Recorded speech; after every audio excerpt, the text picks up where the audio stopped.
Hey everybody, welcome to independs.podomatic.com.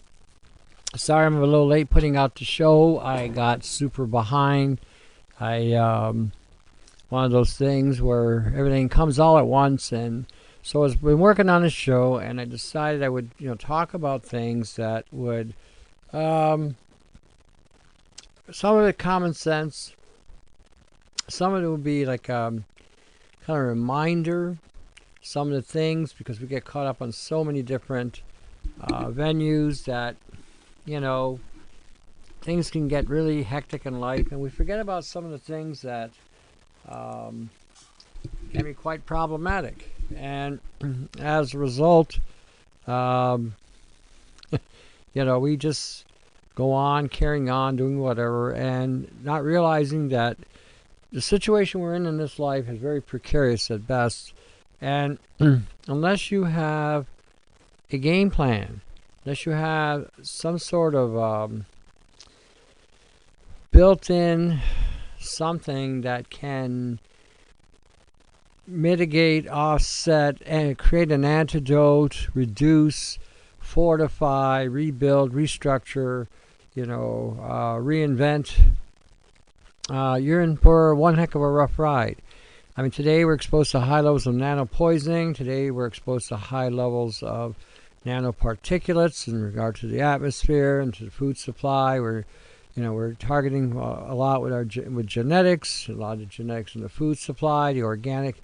The organic myth is all but a myth these days, and I'm going to further explain that too in another report. I'm going to show how, again, it's not the farmer's fault. Let me emphasize this really strong. A lot of the farmers don't have a clue really what they're getting into when they go into getting their fields quantified to be organic. They don't really realize that no matter what they put in the ground today, it's going to be non-organic. I don't care if the seed is clean. I don't care if the product is saying whatever it's saying. The moment they put it into the ground, it has become corrupted. That is how bad it's become. Now I'll explain this real quick, just so that everybody has an idea of what I'm talking about in regard to some of the stuff that I'm referring to. This was a study done, I think, actually out of India. I mean, I'm going to talk about the trace metal toxicology, because everybody's talking about using trace metals, trace minerals in their diet, but a lot of people don't realize that when we're talking trace minerals, in small quantitative amounts, they're okay. In a micron amount, they're okay. When we start talking nano, we're talking a completely different animal. Let me refer to something here. Vegetables take up metals by absorbing them from contaminated soils as well as from deposits on parts of the vegetables exposed to the air from polluted environments. When I say there is no organics, there is no organics. Vegetables take up metals by absorbing them from contaminated soils. All the soils today are contaminated, whether through glyphosates, atrazine, organosilicodes, chemtrail fallout. They are all polluted. They are all contaminated, as well as from deposits on parts of the vegetables exposed to the air from polluted environments. You're not going to get this dream or this illusion. Excuse me. A lot of you have this idea that because the farmer gets a endorsement, that it's a-okay, that everything's all right. Everything's all right in the world. This is the illusion. This is the fiction that painted in your heads. When you sit there and think about this, okay, in just basic terms, if organics were as good as they're saying, how come so many people that are eating them today have health issues? Okay, if we are to base the idea that eating organics are more highly nutritious, more clean, more beneficial, more whatever, then why is it so many people today who are eating these foods are having problems. So again, there is no blame here being put on anybody. The blame is on the administrators like the FDA, the USDA, the health protection branches of respective governments, the health environments, the EPAs. These are the ones that are at fault.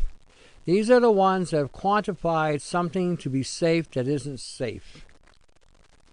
Okay, these are things that have been put out there in the world of comic book fiction. A guy with a red S, blue underwear, leaps tall buildings, and, bullets will bounce off. And, that whole concept of something that isn't real. Something that has been put there in regard to make you assume, feel, comfort that you're consuming something that in all honesty isn't a reality. And in today's times, and I've said this on many shows, you're going to have to start to learn to understand how to neutralize your foods. What's one of the compounds that can protect you from genetic damage or DNA damage? Selenium, iodine. These can both protect you from genetic damage. When you're looking at quercetin, dihydroquercetin, this is another antioxidant that can actually help regenerate genetic damage. So when we're looking at things today, we got to look at, okay, I can't avoid being popped. There's no way. Vegans are getting full-on crap. Anybody who's a vegan today, in my humble opinion, has got to have a rock in their head. Really, they got to have a rock in their head. The ideologies and philosophies that they again have brainwashed people to believe in this form of discipline, this religion, if you will, or this cult, more like a cult, has absolutely no bearing in science or fact. The idea that you're reading things on the internet today, a lot of that stuff is 20 years outdated, even 30 years outdated.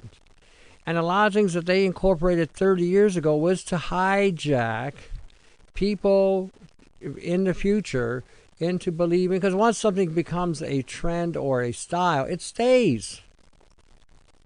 It doesn't go away. You can present all the facts you want and all the arguments you want, but the bottom line is the contamination level of these plants and these foods we're eating today are very high end. The animals are also getting these pollutants, no question. They're feeding them GMO corn, they're feeding them GMO soy, they're feeding them GMO wheat, they're feeding them GMO grains. But it's the same shit that you're eating as a vegan. No different. The difference is the animals at least can filter out some of that component. Okay, the guys who eat the meats are not getting 100%. The digestive system and their immune system and their livers and their kidneys filter out a lot of this mess. So when you're looking at this, you've got to be realistic. So you say, I don't want to eat meat. Okay, don't. But at least start using things that are going to fortify your body, like eggs and dairy. You're going to need these foods. Dairy, pound for pound, is one of the most healing foods you'll ever consume, bar none. All this bullshit about spirulina and blue-green algae and whatever the hell else they're selling, these green products, these are all high contaminated products. These algae products actually deplete the body of copper, which is one of the main minerals you need to protect yourself from some of the chemtrail fallout that you're exposed to. And yet, here they are, telling you not to eat this. And they're saying also, in regard to some of the stupid things that they're saying, that these animals are taking up so much resources, so much this, so much that. In truth, when you look at a cow, and you see what the cow actually does for the soil, it's actually a benefactor to the farmer and to the earth itself. When a cow eats grasses, okay, it eats the grass, it chews the cud, it goes through the 4 chambers in its stomach. It has 4 chambers, not 4 stomachs, 4 chambers. And what happens is it starts to break some of all this stuff down. As it breaks it down, it passes through the intestinal tract, and what doesn't get processed gets shit out the back door. But what happens is you got all that prebiotic material mixed with the healthy bacteria that from the cow. In essence, the cow is putting back into the soil the healthy bacteria and regurgitating for the soil the bacteria, the fiber material that wasn't digested. So all this nonsense that they're saying about how these animals are taking up this and taking up that, and they're farting and causing whatever stupid shit they're saying they're causing. This is so ridiculous. I mean, you'd have to be asleep to believe it. You'd have to be, like I said, completely out of the game. They have taken you so far out into left field. You're in the alleyways. And this is the stupid shit that they promote today as fact. It's basically based on nothing. There's nothing there in any form, shape, or where that's going to indicate that there's any truth to it whatsoever.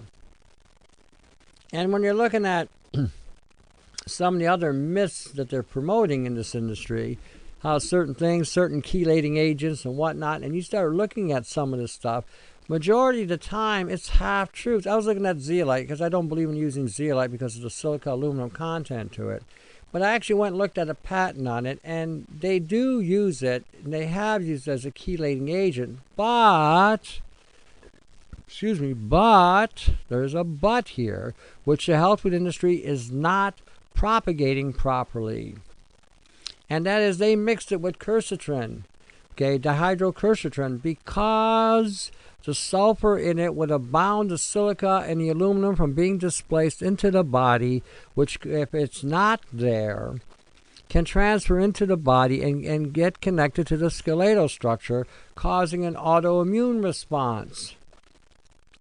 So they did use it, but they combined it with a bioflavonoid to keep it in check, which had a sulfur content to it, which negated the aluminum and the silica from being released into the body. They don't do this. They sell you this shit half-ass, and you guys fall for it every time. Nobody researches, nobody reads, nobody looks at the full details of how it's actually supposed to be done. Some guy gets a product like this, runs it to the market, they sell it to you, and then you can't figure out why you're sick. I took the stuff. Oh, yeah, I'm not supposed to take metal out of my body. And instead it put it in. I'll tell you a true story. True story. Not on zeolite so much. I'm sure I'm going to hear stuff in the future on it. I had a woman contact me for a consultation. And she had started using a nano silver product that's being sold in the health food store. She only used it 2 months. Only product she ever used. Went and got her blood work done, and they found she had silver poisoning. Now, I won't give the name of the product, but I'll call it SS, just so you know. SS. SS is on the market today, being sold as some sort of panacea, a cure-all for all kinds of things. And as a result, this woman took this stuff, so I had to tell her what to take to get the stuff out of her body. You would have to use a lot of omega-6s and saturated fats and a high bunch of sulfur, and you would have to, like sodium thiosulfate, Epsom salt, or something to that effect that is going to pull the stuff out. I keep telling everybody, read, research. If you're not sure of a product, if you see something saying colloidal in the health food store today, contact that company. Ask them specifically, is this a nano product? If it is, walk away from it. If you're not sure, if you're feeling the need if you're getting all warm and fuzzy on the inside and feeling like you're being seduced and reduced to buy this crap or to keep your money, then go to my website.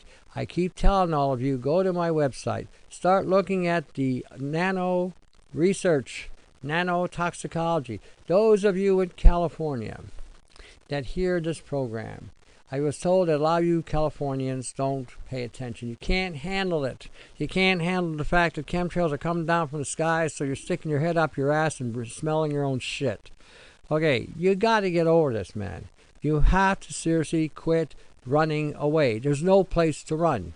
You have the Pacific Ocean beside you. which has been loaded with all kinds of pollutants, iron in the oceans that they put there to cause a iron oxide effect to create a fish. All the fish die off in that area. They are bombing the West Coast with, all kinds of frequencies from the ships, HAARP frequencies. You've got nowhere to go.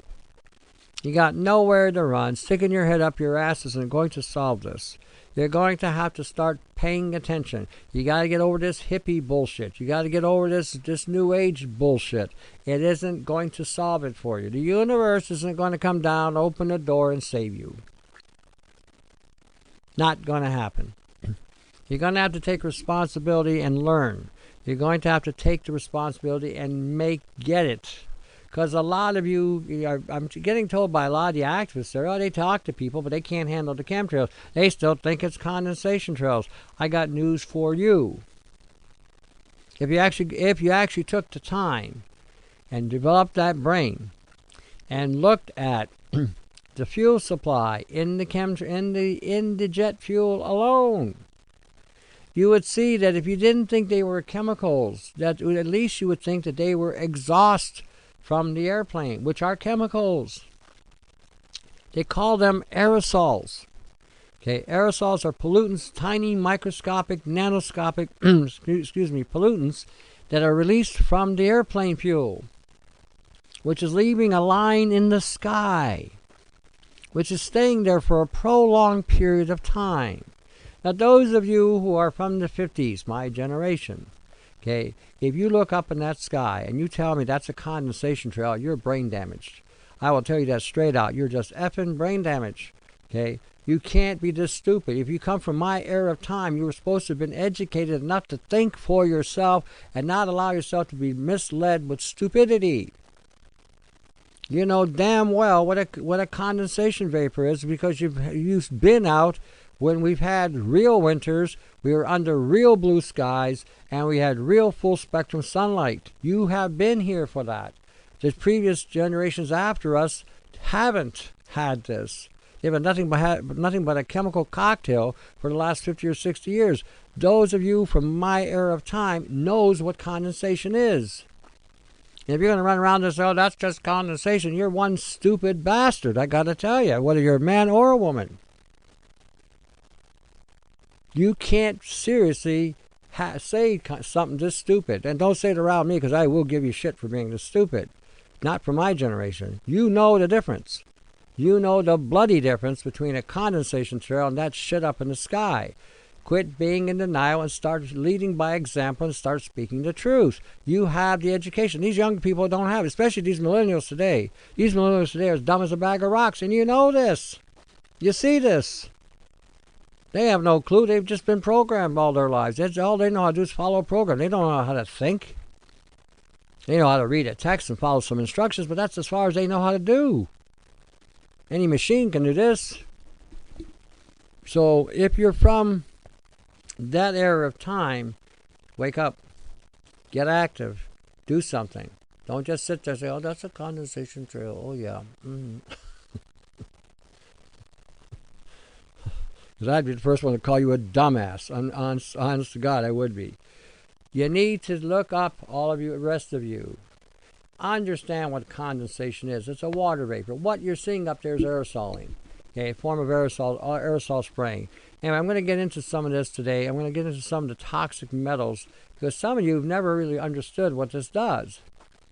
Okay, vegetables take up metals by absorbing them from the contaminated soils. All soil is contaminated. You have to understand, glyphosate takes 7 years to break down. They've been loading this shit up since the 80s, mid-70s to the 80s. They've been loading this crap up. You figure it out, 1975, if they laid some glyphosate on the ground, it wouldn't be till 1982 till that cleared up. And then the following year, they relayered it. And relayered it. And relayered it. And relayered it. So what do you think you're eating? What do you think you're eating? And then let's take a look at the exhaust from the equipment that the farmers are using. Now, you can't get around any of it. I mean, I understand it. I'm very realistic too. There is going to be some kind of blowback from the machinery. But when you're talking chemtrails coming down 24/7, and it's hitting your food supply, and then they're spraying in the fields, silicate, nanosilicate, nano silver, which now the courts are getting involved in the United States to put a stop to spraying nano silver in the fields because they know how toxic it is. Put it in the plant, it goes right through the plant. It goes right into the soil. It kills the biologics in the soil, kills the environment. The ecosystems get completely mutated. Mutation. Hey, there's a word, mutation. Ooh. What happens when you eat metals that causes mutations? Something to think about. Some of you are saying, what are we going to eat? What are we going to eat? I always hear, what are we going to eat? When you say stuff like this, and you respond like this is when you need to take a step back and realize and recognize how you've been disabled, how you become disarmed, how you become, totally misled, deceived, exploited, experimented. You should be getting mad. You should be getting enraged that you today do not have the wherewithal, competence to understand that there is a solution and you can do something. You don't have to eat the stuff you're eating. There is so much food out there today, even though it's polluted, that you can neutralize.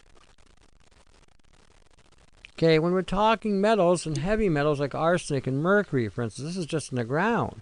Even the metals that are good for us, like iron, zinc, and copper, if they're taken in excess, can have consequences and can cause mutations.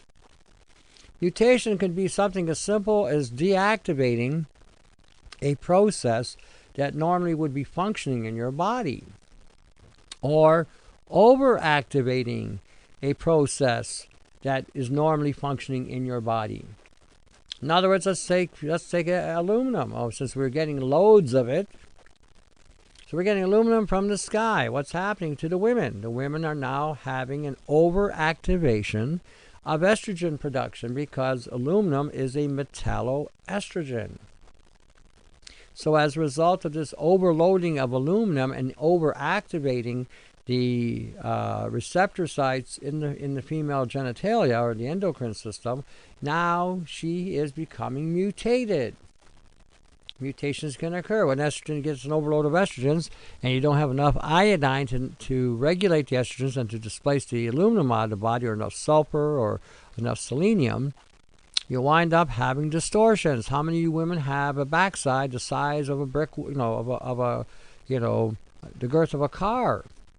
There's all this butt, and you think this butt is good. That butt is not normal. That's a mutation because your body is producing excessive amount of estrogen because of that aluminum. So what do? You got to chelate that out, or you got to remove it out to get things back to normal. That's called protecting your genetic code. A lot of you guys are having problems. Flag waving event. And then you're starting to develop hips, and you're starting to develop, high beams like women. Why is that? Because your bodies are also becoming overloaded with estrogen. And then when you drink beer, beer, you got to have that beer. Beer, baby, got to have it. That beer enhances the estrogen production because of the hops in it. Okay, and you too are getting exposed to aluminum, but you're also getting exposed to cadmium. You're also getting exposed to titanium dioxide, which is also in the atmosphere. You're getting exposed to silicon dioxide, which causes a short circuit in the cellular matrix and communication. Both men and women are having this issue. Okay, you're also having nano silver coming down from you from the sky, or in the food, or if you're buying the products, which is shredding the testicular tubes in your sac. So you're becoming disabled. You're becoming, mutated. These are terms that we used to hear. We're not hearing it anymore. Why is that? Because it's become such a common phenomenon today that human beings are becoming mutated and becoming automated at the same time. You're becoming an automated species. You don't think, you just follow orders. You do the same thing in and out. You come home, slap the wife, kiss the dog, watch television, have a meal, go to bed, get up, shower, go to work, and you do the same thing in and out. You get into the restaurants, you eat the same food, you drink the same stuff. You're a predictable species. You're automated. You're easier to manage. You're like a gestalt. All you have to do is knock one down and the whole row falls because they're all automated. When we're looking at some of the things today that's causing this automation, that's causing this mutation, things like arsenic, mercury, these things which are in, again, can be in the food supply, can also be in things that are manufactured. We're talking about lead and cadmium. These things, again, when we're looking at these metals getting into the body and the corruption they cause. When lead gets in the body, it causes a lot of mayhem with the skeletal structure because it displaces calcium. The strontium that's in the atmosphere is also causing mayhem with the skeletal structure because it too binds with the skeletal structure and displaces calcium. One of the things that removes lead out of the body is sulfur. Another thing that removes it out of the body is iron. So we're learning, oh wait, hey, I can get exposed. Doesn't mean I'm going to die, it just means I'm poisoned. But now I can take an antidote. Wow, I can actually neutralize this stuff. I can actually get this stuff out of my body. So that's how you have to think. Not be an automaton and going to a doctor and then he gives you a drug which is loaded with polymer material and nano constructs in its matrix. And then you take the stuff, it gets into your system, it has a binding agent which binds to the brain cells and binds to both halves of the brains. And now you have an addiction to those polymer materials or those nanoparticles that are within those materials. And now you're forever trying to get off the drugs. Because these things can now bind to your very core of your genetics. This is where you have to start to think. When a doctor gives you a drug, do you ask questions? If not, why? When you go to a grocery store, you read the ingredient list. When you go into a health food store, you read the ingredient list. When you go to a department store, you read the content of what you're buying. When you're going to a medical establishment, why are you not asking for that information?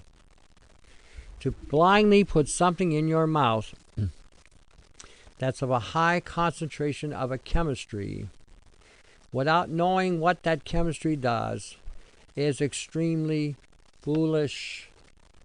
Because the repercussions, you may not feel it today or tomorrow, but these doctors never get you off these drugs. They never say you're fixed. They never say that you don't need these drugs anymore. Very few have I heard tell me that their doctor gets them off the drugs once they're fixed. That percentage is less than 1%. The rest are on those drugs forever. And then when they try to get off, the repercussions, the recoil from the metabolites from these excipients that they're putting into these pills is what you're dealing with. Because these excipients are now blocking the receptor sites in your brain and in your central nervous system and along your spine. And again, if there's any kind of silica material and there are other nanoparticles in there, it's going to have a disruptive effect on the communication network between the cells because they're being overwritten or being highly oxidized by these components that you're putting in the system. Okay, we're talking about organics. Okay, pay attention to this. Organics would be pretty well a myth in today's times due to the corrupting of the soils from cross-contamination, chemtrail fallout, and experiments conducted by NASA and their affiliates dropping things on the earth to see what they can do. There is no regulation of Nassau. They could pretty well have carte blanche to drop shit anywhere they want on the planet. You don't know what's in the soil. Some of the things that are what they call metalloids, meaning metal-like, include silicon, germanium, arsenic, antimony, tellurium. Some scientists do include boron, aluminum, polonium, astatine in the semi-metals. Astatine basically is a radioactive material that is similar to iodine in its qualities, but it's radioactive. Okay, the accumulation or release of trace elements in the wetland sediments is controlled largely by their geochemistry, with reducing and oxidation or redox behavior playing a particularly important role. So a lot of this stuff, if it gets into the wetlands and whatnot, if it can't break it down, will saturate, and then that water supply is going to go wherever it goes. Today, we need boron more than ever because of the radioactive material coming down from us on the sky. You got strontium coming up there, you got thorium, there's been rumor of uranium and plutonium as well. Uranium would be coming, and plutonium would be coming down from the explosions that had been occurred in the 1950s, 60s, and 70s. There was close to 3,000 nuclear explosions that went up into the atmosphere at that time, and predicted that in a 50-year time frame would be coming down. Also, a lot of radioactive material would also be coming down from the coal burning and the coal producing stacks. They would have released radioactive material, radionuclides, into the atmosphere as well. So boron is one of those metals or minerals that actually helps bind with radioactive material and pulls it out. Some of you are going to say, well, isn't that dangerous? No, you need to get it out. Because every time you leave a rem or a rad inside of you, it doesn't just burn and stops. It keeps on breaking down cells by the thousands. So anything that you can use to help cling to radiation, sulfur, boron, iodine, baking soda, these things can pull radioactive material out of the body. You need to use this as a neutralizing agent. This is your antidote. This is your antidote speaking. This is your antidote speaking. Okay, and again, keep that in mind that, these are antidotes. These are ways you have to think. So don't stick your head up your ass. Start using the brains between your ears. That's what God gave your brain for. Brain is the space between your ears so that you can use that computer, that magnificent piece of creation that God put in between your ears so that you can use it to start to come up with solutions. The accumulation or release of trace elements in the wetlands. Okay, we got that. In general, arsenic, molybdenum, vanadium concentrations in the sediment were higher under more reducing conditions and lower under oxidizing conditions. So in other words, if they were just sitting there breaking down, they were, again, loaded, if they're being oxidized, again, they were breaking down faster. This concept of being in an alkaline acid state today is, you can throw that out the window. What happens, what you got to start thinking in terms of today is homeostasis, balance. Okay, when you're exposed to high levels of alkaline metals from the atmosphere or from the food you're eating, your body is going to go into a state of acidosis in order to neutralize those alkaline metals from causing alkalosis in the system, which can lead to parasite, viral, or microbial infections, which then can lead to cancer. Don't believe the myth just because you're in an alkaline state you can't get cancer. If you stay in an alkaline state, you open yourself up to other types of infections. People eating the most alkaline diet on the planet are East Indians, and they have cancer. When you're being exposed to high levels of aluminum and barium and all these other metals coming down from you on the sky, your body's defense mechanism is going to go into an acidic state because it's trying to neutralize these metals that you're being exposed to. That's just simple chemistry. If your body was in an acidic state because something triggered an acidic response, let's say you drank a bottle of pop, Coca-Cola or Pepsi-Cola, has phosphoric acid and citric acid. What happens when you consume this? The body immediately releases the alkalinity from the bones, the calcium and magnesium from the bones, to neutralize the citric acid and phosphoric acid that you're consuming. That's called homeostasis. That's what the body does? It tries to create balance. It's when the body is lacking the capacity to create the balance, that's when you wind up getting in trouble. That's when the oxidation is not necessarily a bad thing. Getting hit with something called radical oxygen, I keep forgetting the last one, the ROS. What happens in this situation is when that occurs, your body then triggers another response. For instance, it'll release a copper zinc combination, or SOD, or it'll release another enzyme or another component that the body needs. This is what triggers the body's response so that you can react to protect yourself. So some of the things that they have told us is not necessarily a bad thing. If it stays in that situation, then you've got a problem. Okay, selenium is an essential trace element and potent antioxidant for humans and other animals, and there's mounting evidence for the efficacy of certain forms of selenium as cancer and chemopreventative compounds. Selenium does a lot. It regulates the thyroid. It protects the male's genetic code and female. More so the guys. It protects the testicles for the guys. It protects the heart for both men and women. It regulates the heart rate. It does boost the immune system. It can take out Ebola. It has one of the things that the Chinese did use. But again, if it's taken in high amounts, it can be a problem. There's a lot of things that if you're taking inside can actually reduce the efficacy of selenium. If you take too much copper, too much zinc, if you got cadmium in there, mercury, lead, nickel, cobalt, bismuth, silver, gold. Silver can actually also displace the selenium. So all this stuff about taking silver all the time, you're not supposed to be using a colloidal silver every day. That was something that was used as needed back in the day. Nothing changed except in the last 20 years. They propagated this as some sort of supplement, as some sort of nutrient that your body needed to protect your immune system. Again, they gave you the wrong component for the system. They should have been giving you selenium, copper, zinc, boron, iodine, sulfur, potassium. These are B12, which is blue cobalt. These are things that you should be using daily, not silver. Again, this was a big money grab, playing on the ignorance factor of the general population. And again, this is in the health food industry. There is no sacred cow.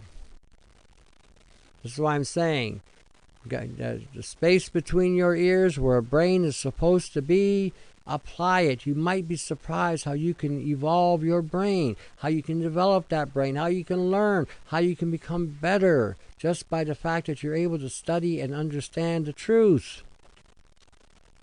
So again, one of the things that we found about selenium, that if it's combined with a lipid, a fat, essential fatty acid, or a liposome, you could take higher concentrations of this material without any adverse side effect. But it had to be bound in some kind of lipid, which is really interesting. Okay, the reduction of this talking about the capacity for selenium to cause genetic breakdown if you take too much. The reduction of this can be easily satisfied by incorporating this in a liposome formula with a phosphorus mix or mixed with a fatty acid. You can take 20 to 50 grams a day without issue if ill or in a condition where the volume warrants the use of this treatment.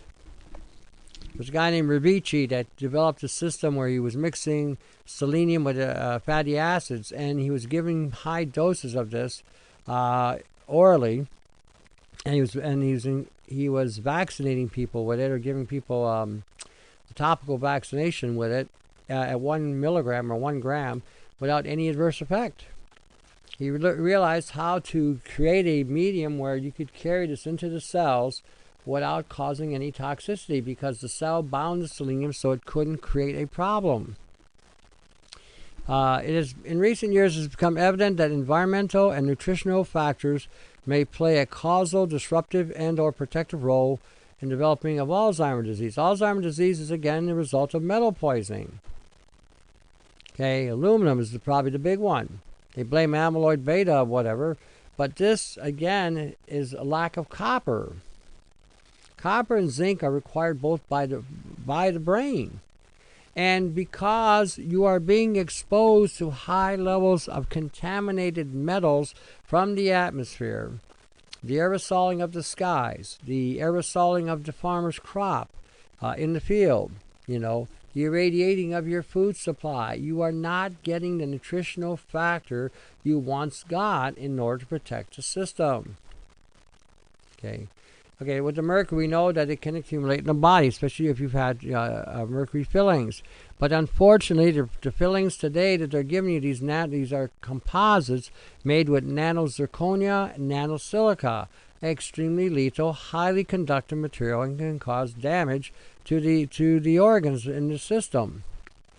They have found that arginine can actually be beneficial in removing mercury out of the system. That's interesting. Detoxifies mercury, and that's arginine. Again, another protein binding with these metals that can help pull the stuff out. See, you learned another thing you can use.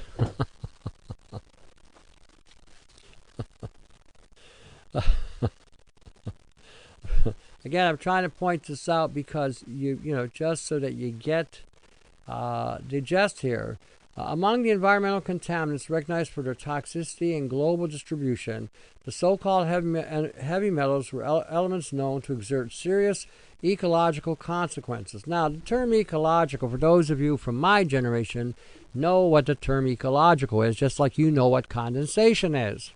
Okay? But for those from this era of time who do not know what the term ecological is, the word of that time frame, which referred to environment, or the manner in which things functioned in nature and how they worked, what would cause an imbalance or regulate properly. That's what it was meant in that time. So it means pretty well the same thing today, but it's not a term that's used that often. The ecology, that was a big thing there. Ecological, that kind of thing. Cadmium is another metal that again disrupts the male genitalia, sterilizes the male because it knocks the selenium out of the picture, causes poison on your genetic code. This is why it's important that you understand the basics here on what you're being exposed to, and this is normally what you're exposed to just through the environmental exposure from car exhaust, truck exhaust, bus exhaust. Manufacturing plants are releasing whatever into the atmosphere, coal-producing plants that refine metals. This is all being released into the atmosphere, and you are being exposed. We have an incinerator over here where I live in southwestern Ontario, and across the river in Detroit, they have an incinerator. And when they built that incinerator, they were supposed to have had 5 scrubbers on the inside. They didn't have enough money for 5 scrubbers, so they put in 2 or 3. Well, what's happened is there's a lot of the pollution that's being released into the atmosphere from that incinerator, which is now landing in the Canadian side, which is causing high levels of pollution to form. Because the nanoparticulates, or the ultrafine particles, which they were called at that time, ultrafine particles, which are nanoparticles, require a high concentration of heat to neutralize them. Still will pollute, but it reduces the pollution drastically because it was a static charge scrubber which released a static field which caused these particulates to literally incinerate. Once you got past 1500 degrees Fahrenheit, it was a means of filtering out the heavy particulate matter that was being released in the atmosphere. It's still coming out, we're still being exposed, and we're having high levels of cancer in this area. The worldwide coal and petroleum industry accounted for 46% of global annual gross arsenic production. 46% came from the coal and petrol. That means Standard Oil, Shell, all the BP are producing 46% of the arsenic production on the planet. And their overall contribution to industrial age gross arsenic production was 27% in 2000. Sorry, 27% in 2000. That's incredible. See, so if you're going to go do a march, if you're going to raise hell about what's going on, don't go to the politician. That's a waste of time. Total waste of time. Since they're not the ones in power anyway. You might want to boycott an industrial complex. You might want to set up sites where you can tell people that this particular industry is polluting very heavily and start boycotting their products. See, if you want to make a change, you got to hit the corporates where it hurts. If you don't buy their shit, they go broke. Then they produce less of whatever they're producing. And by producing less of whatever they're producing, they pollute less, far less. So when you say, what can I do? There's one, again, solution for you, or one antidote. Write a letter to the corporations. Tell them you're going to start boycotting their products. You're going to put a Facebook claim against them as well. They're going to come back with some, artificial intelligence letter that has been promoted and propagated to, again, pacify you that they've given you your attention. Here we are. Yes, we are aware of the fact that we are polluting the shit out of the atmosphere. Well done. Thank you for letting us know that we are causing mayhem on the planet. Thank you for your time. Here, and there's your letter. So you can walk around and parade and say, oh yeah, I did something. What you did was got pacified. Create a wave, create a tsunami in order to stop what is going on today, in order to make a change what's going on today. The economical wheel of the planet has to be put in a gridlock. Shut down the capacity for these corporations that are polluting that heavily. Quit buying their stuff. Tell you how effective that is, just so you don't think I'm speaking out of my arse. Some of you might think, Tone, you're speaking out of your arse. Okay. 1960s, I was a kid. And the price of meat went up. I forget how much it went up. Anyway, the women at that time quit buying meat. They couldn't afford it, wouldn't buy it. And they went about 10 days without buying meat. And the grocery chains were feeling the pinch of the dollar. And if these women had waited just 24 hours, they would have brought the price of meat back down to a more affordable cost. But because everybody says, what could you do? What could I do about it, right? You can't fight them unless you got a lot of money. You can't fight them with legal action unless you got a lot of money. But you can create a network which costs nothing and create a lobbying which costs nothing. And you can now get everybody aware of the fact of what's going on. And then you can propagate or promote a boycott on those products. That's all it takes. And with the internet, it's a lot easier to do today than it was back 50, 60 years ago. Again, this is another possible solution. Okay, when they're talking about manganese, manganese is required by the mitochondria in order to function properly. It's an antioxidant combined with zinc that produces something called SOD, which protects the mitochondria. But if it's done in excess, it can actually break down the mitochondria. Now, one of the things that takes this out, again, is another form of sulfur called acetylcysteine. Okay, N-acetylcysteine. Now, you can get a good cysteine, a cheap cysteine, actually two types, from garlic. Garlic has two types of cysteine in it that can actually also help pull manganese out of the system. So again, when we're looking at some of these metals, these are some solutions that you can gain. Okay, one of the theories for mad cow was once theorized that the causal effects on mad cow, and then another research of manganese poison was one of the causal effects of mad cow, and another research validated silicosis, silica poisoning. The basal ganglia group is okay, and again, this goes into the brain causing problems. So this is one of the things that they, theorized was causing a mad cow at one point was manganese poisoning, and then turned out to be a form of silicosis that was being, because they're spraying it in the field.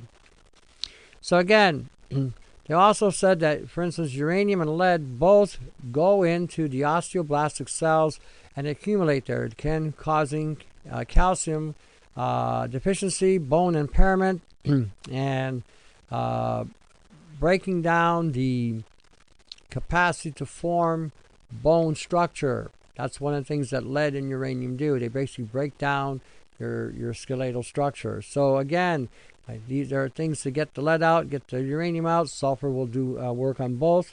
NaC will work on that. Alpha-lipoic acid will work on that. Even methionine, cysteine. Again, garlic will help pull that out too. And again, iodine, baking soda, and borax will also help pull that out. As far as the lead goes, you got to take vitamin B1 when you're removing lead out of the body, because B1 pulls lead out of the brain. Combine it with sulfur, garlic, or any other sulfur component, and you can magnify the effect of B1 by a factor of 13. So again, when we're looking at metals, and the reason why I started this on this topic primarily, because I wanted to get a picture for you about metal poisoning, just on some of the basic things we're exposed on terra firma. The earth, the planet, the ecosystem, the environment, whatever you feel the need to express what I'm trying to get across to you. And these fundamental metals are what my generation was being propagated to learn, promoted to understand.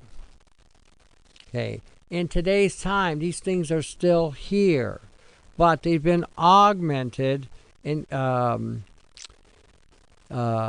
integrated with other components coming down from the sky. You don't see these particulates because they're either on a micron or nano or even pico size, and you can't see them with the naked eye. You may see if there's a congestion of dust or particulates are congested together, you will see that. But if they're spaced out or scattered, you won't see it, and it comes down. And these things can penetrate and violate your physiology. So when you're looking at some of the stuff, another metal is called yttrium, terbium. Basically what they found with that is it accumulates in the brain, liver, and femur. And it also causes the genetic code to become malfunctioning. It doesn't allow for proper development of the fetus. Some metals can cause what they call ototoxicity, which is basically anything that can cause poisoning in the ears, poisoning in the hearing.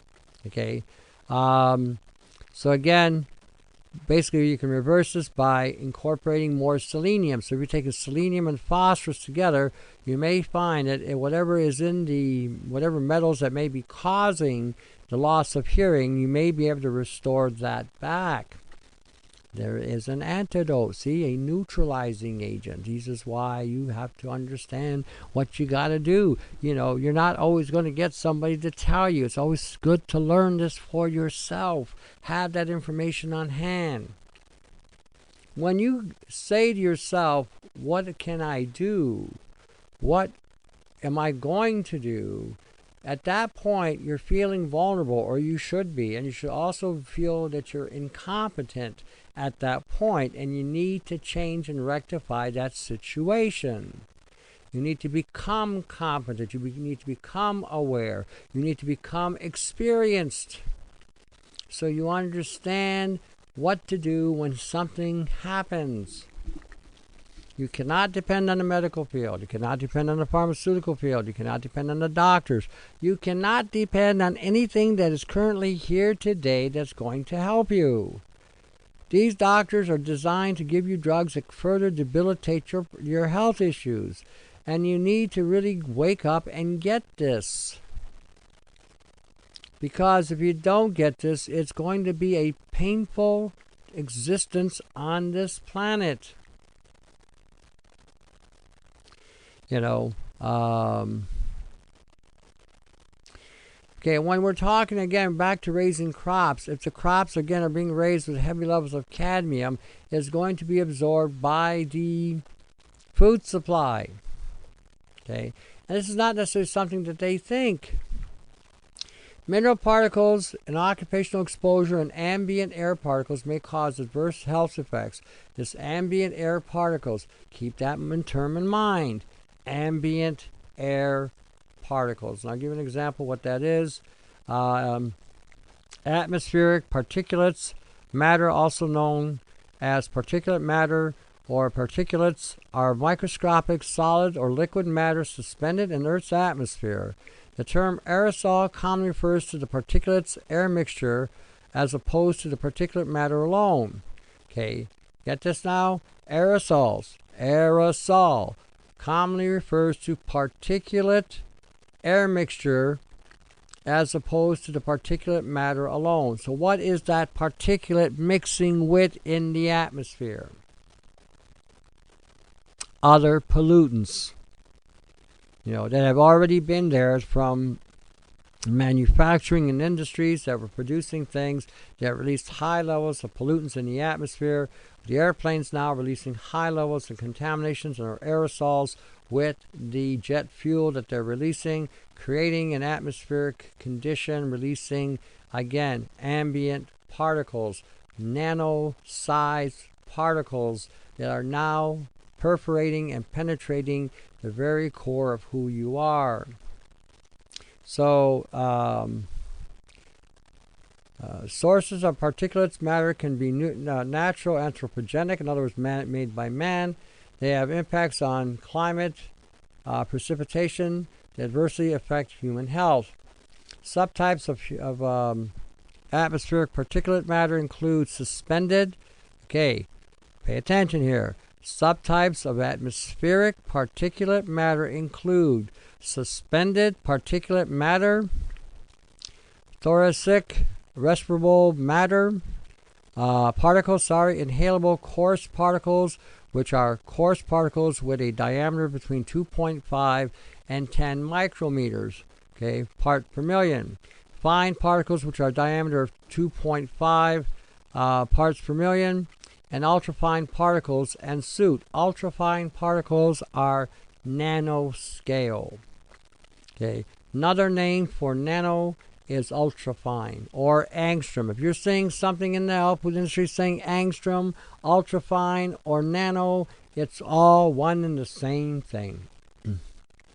Okay, particulates are the deadliest form of air pollution due to their ability to penetrate deep into the lungs and bloodstreams unfiltered, causing permanent DNA mutations, causing permanent DNA mutations. Causing permanent mutations, heart attacks, premature death, causes accelerated aging.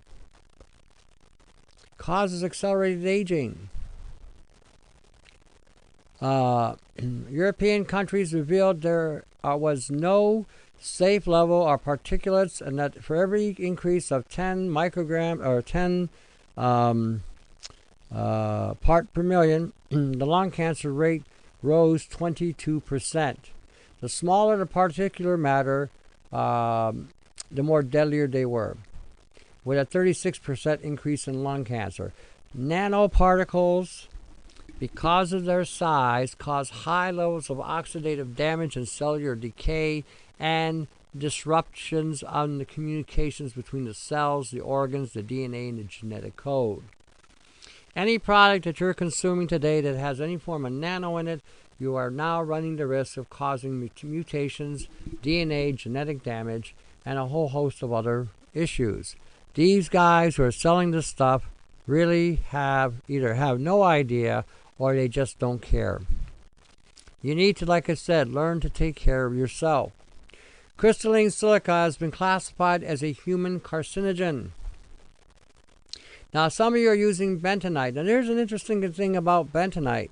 Once bentonite mixes with other materials, let's see, can produce a genotoxic effect, especially if it's been combined with silica. Let's say you're taking bentonite and you have some kind of silica in the colon, you can now trigger a genotoxic potential at 10 microns. That's not, that's small. Less than 10. So again, be careful of what you're listening to, what you're buying into.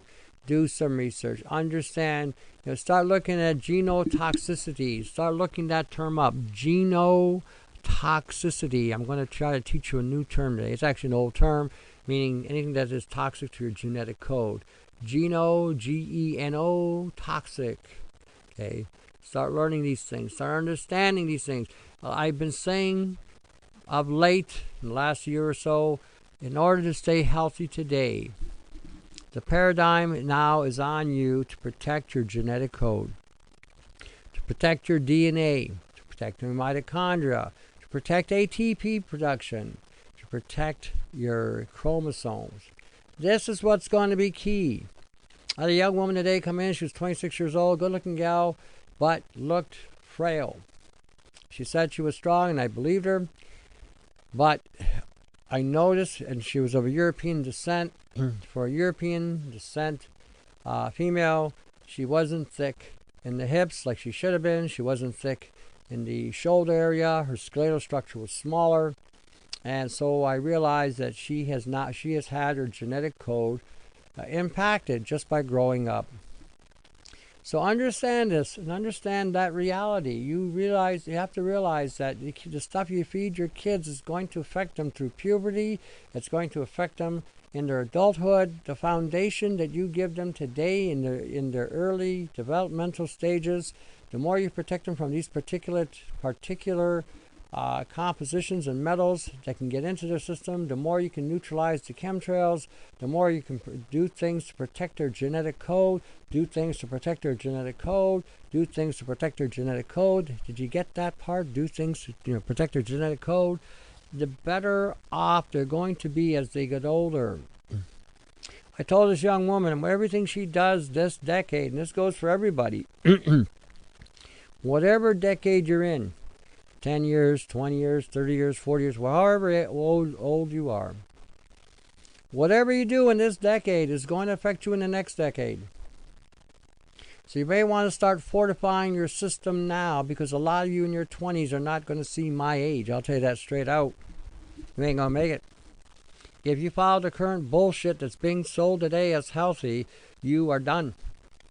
You start going in that vegan crap and all that other bullshit and these philosophical ideas and these concepts that have absolutely no bearing in fact. Getting you on some kind of euphoric high, making you think you're spiritual or whatever the hell it is they're selling you. Okay, you will be in trouble.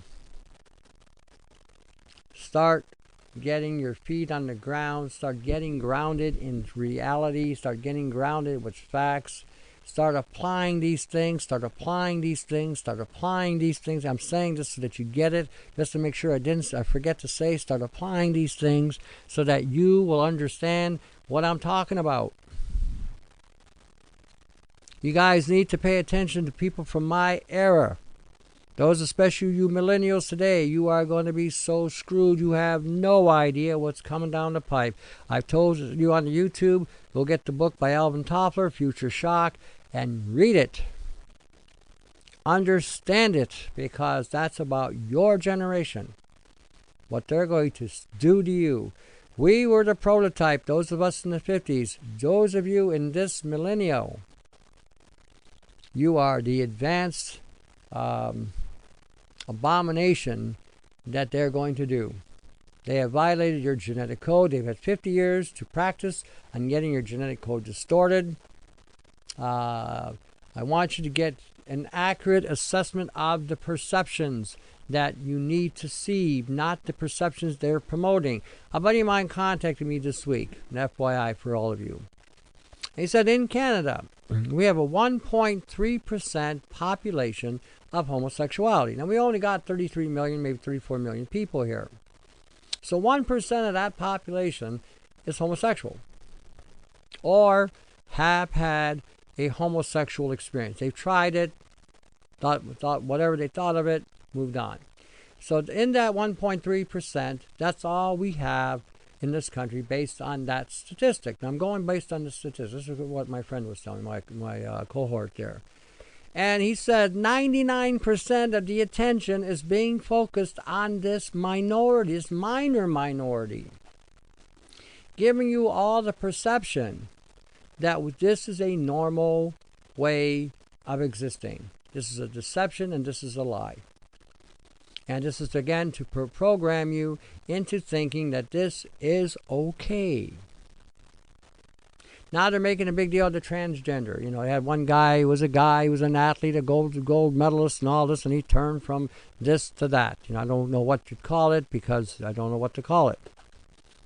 But that is genetic modification of a human being, or genetic engineering of a human being. When they say you have a genetic disposition, pay attention to those words. A genetic disposition doesn't mean it's your genetics. It means that the genetics you've been exposed to has created this problem for you. And this is where you have to start, looking. Don't believe these people because they say something. Just because somebody, even what I'm telling you, go look it up. Go research what I'm saying. I don't want you to follow me. I'm not a guru for you to follow. I'm a guy here, a guy who knows some stuff, and I'm trying to get you to take affirmative action. You remember that term, those of you my generation, taking affirmative action? Well, we got to get these young millennials to take affirmative action because they're inactivated. They've been so seduced with the programming, they don't know up from down. And this is the reality. So, and again, and this is no judgment to you millennials. I don't even blame you for what has transpired. I blame the educational system, especially for those of you who took some kind of arts. Bachelor of Arts, seriously. Somebody should have talked with you people. Don't think either that you are going to get our jobs. Those of us who are going to retire one day, you're going to get our jobs. Those jobs are not going to exist. That dream is a dream. A fantasy that they're waving that carrot in front of you. That's the program they've given you. Take some word from advice from an old ancient fossil who's been down the path or road, who's lived this life and has seen the bullshit from pillar to post. If you're going to do something and you want to really be autonomous, you want to have that life in your mind that you want to live on, you want to be able to live the way you want to live, do the things you want to do, then you better be self-employed, because as long as you're working for a corporation or a company, you are now the property of that company, and they will work you as they see fit, and you can kiss your ass goodbye with that dream that you have in your head. That dream will die. I will tell you this straight out.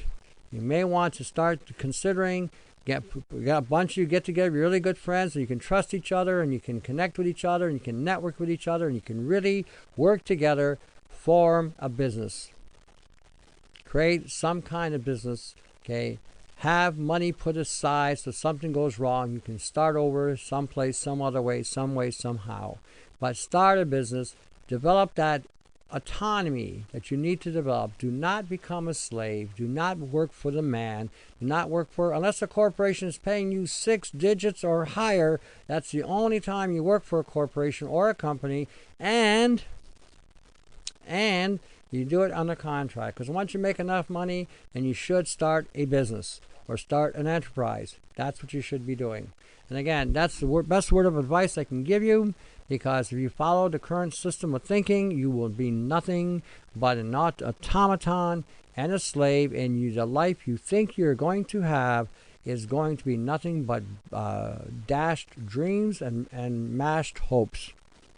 You want to be free, you have to develop that autonomy now while you're young. Start a business, get going, learn how to market, learn how to use the tools on the internet to create an international market.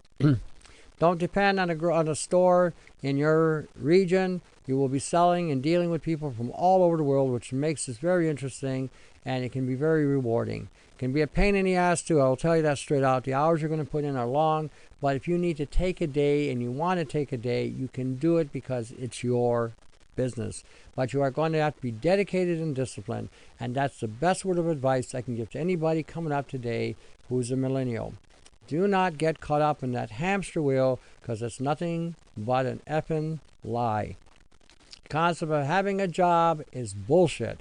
You need to have an autonomy, you need to be able to make an income, and you need to be free to do it. That's the real key to it all. And anybody who's doing that will tell you the same thing. Working for somebody, you'll always be the slave. If you're the ass end, you'll always be looking at the asshole if you're behind the ass. That's the way it is. All right. When they looked at copper, again, copper has tons of benefits, can benefit the body hugely, but again, too much copper, if you take it over a period of time, and it does build up or it does accumulate, which I have yet to see this happen, because we've also been so depleted with copper from the glyphosates and other things we've been exposed to, other metals that would have displaced the copper, that I have not seen this. But glutathione can help, again, remove it. Okay. When they're talking here, what was it here? Let me see here.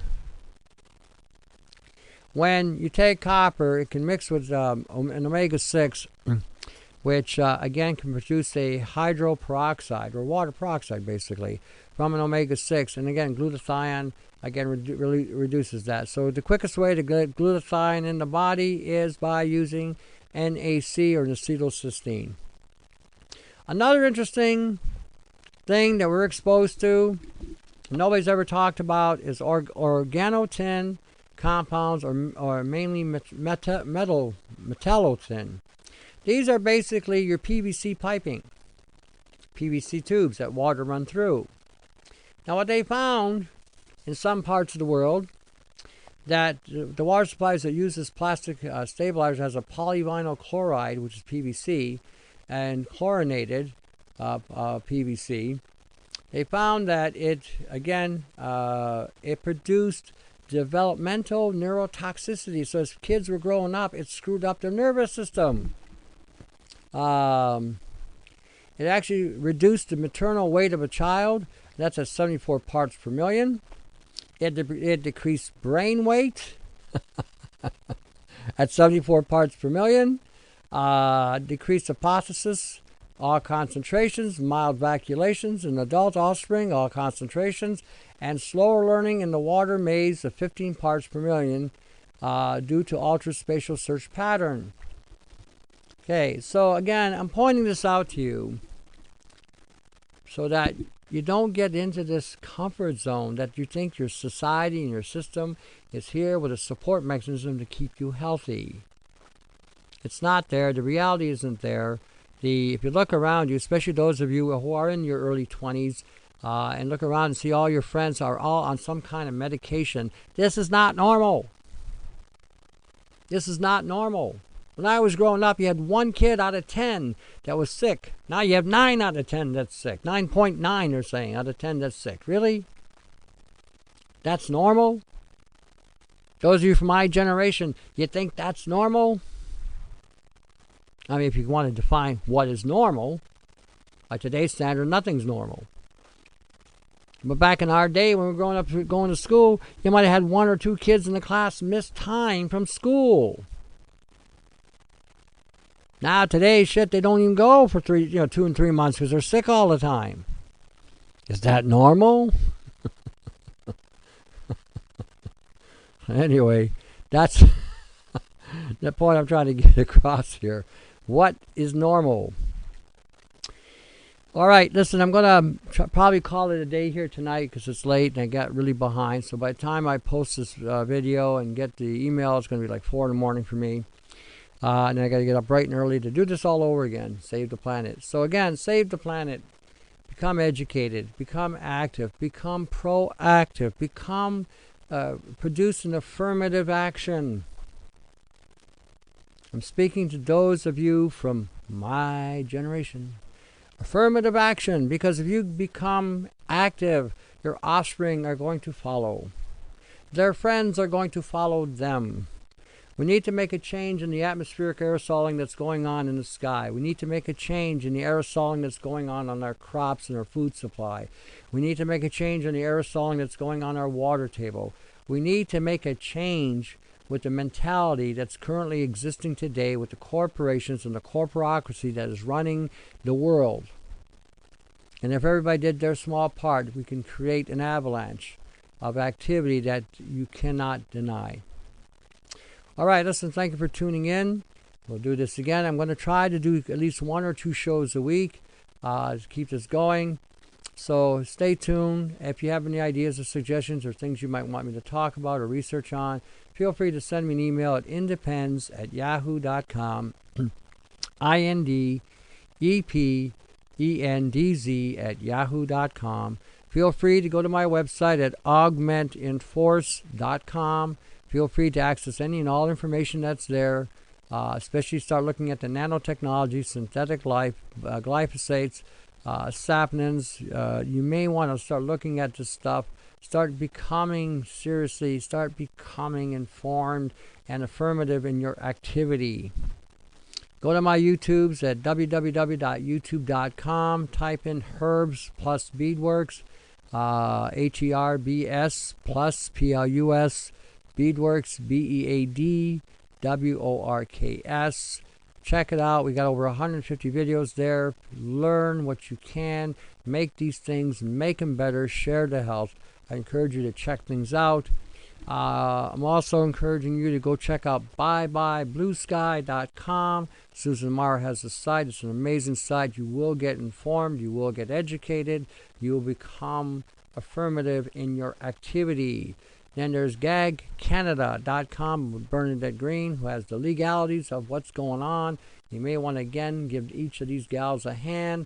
Good Canadian women who are active, who are informed, and want to make a change, who are having an affirmative action. Join the ranks of those who are having that activity. They're being affirmative, they're being proactive, and they're getting it out there. All right, and making changes in the ways that need to be changed.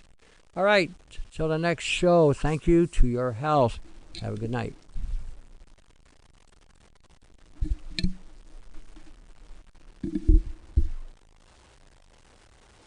Click on the appropriate links, the chat room links. Come on in, make friends, get acquainted, solve some issues, come up with some answers. You know, save the planet. We also publish information at www.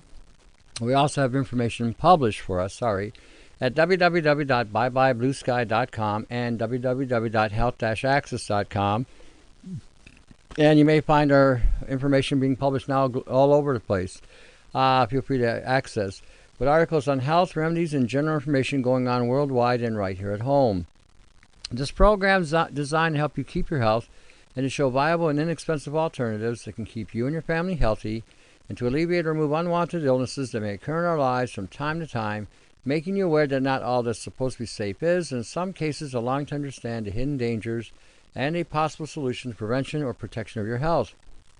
I've been in the health food industry as well as a personal consultant and bodybuilder trainer, assisting people in finding health solutions, and have utilized different healing modalities from different cultural themes as well as in herbs, supplements, vitamins, essential oils, and foods. You can access me by going to my website at augmentinforce.com, augmentinforce.com. 1 second. I do personal consultations as well. through the internet, through the IMs, phones, personal visits, as well as in-house workshops for families, individuals, or groups. If you go on my website at augmentinforce.com, you will find there a catalog link. In that catalog link, we do have a flash drive. We do have the nano bucket. We do have the t-shirts. We have supplements and herbals that can help you. We also have the DVDs, books on there as well. So for more information, if you need to get a hold of me, you can contact me through the catalog and send me an email on what you're interested in. If it's not listed on the catalog link, feel free to email me and ask or request for things that we may have, which may not be listed, or we can also make things for you to help you, again, come up with better solutions.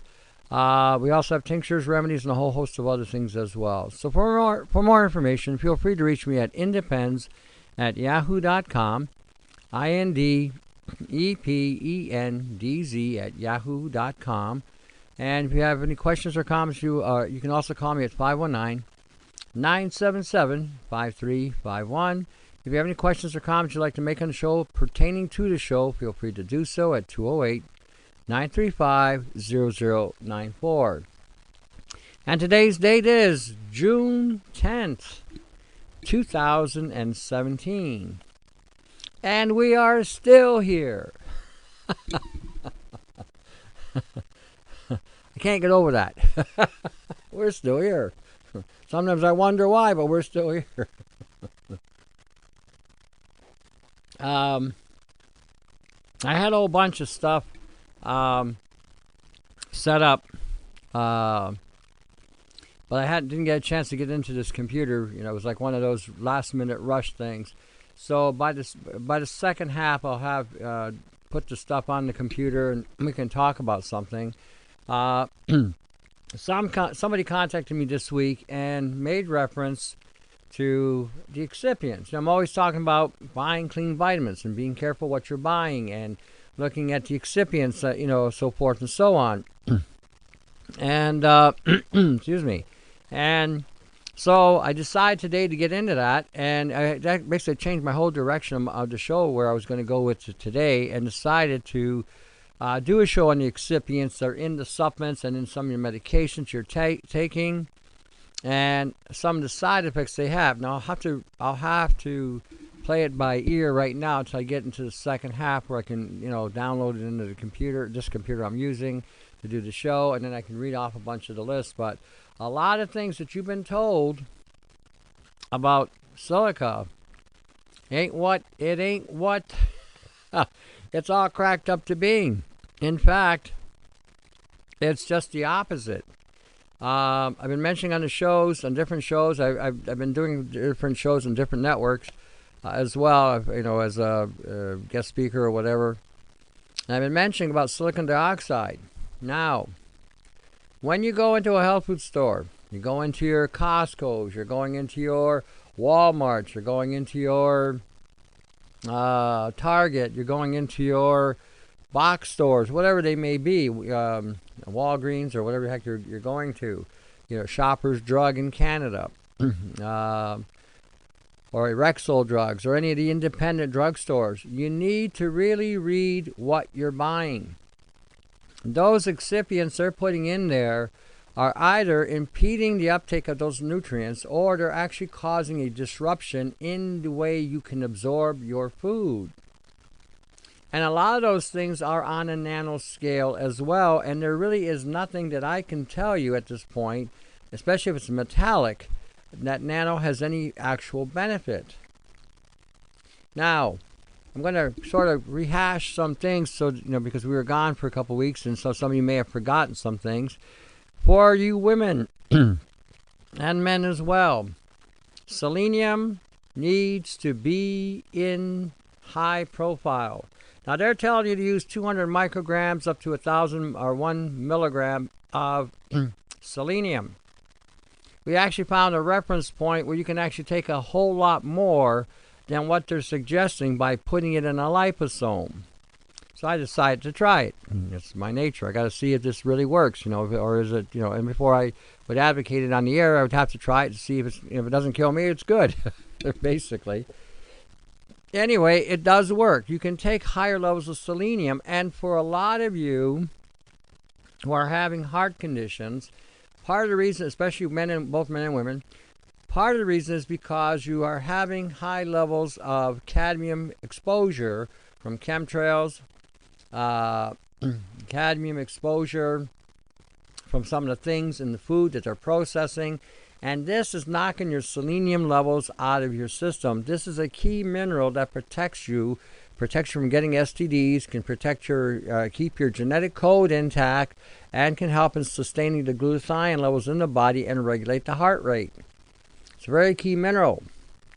There's no way you'll ever get enough of it doing it the way they're telling you. And a lot of things that they're telling you in their research is at best nominal.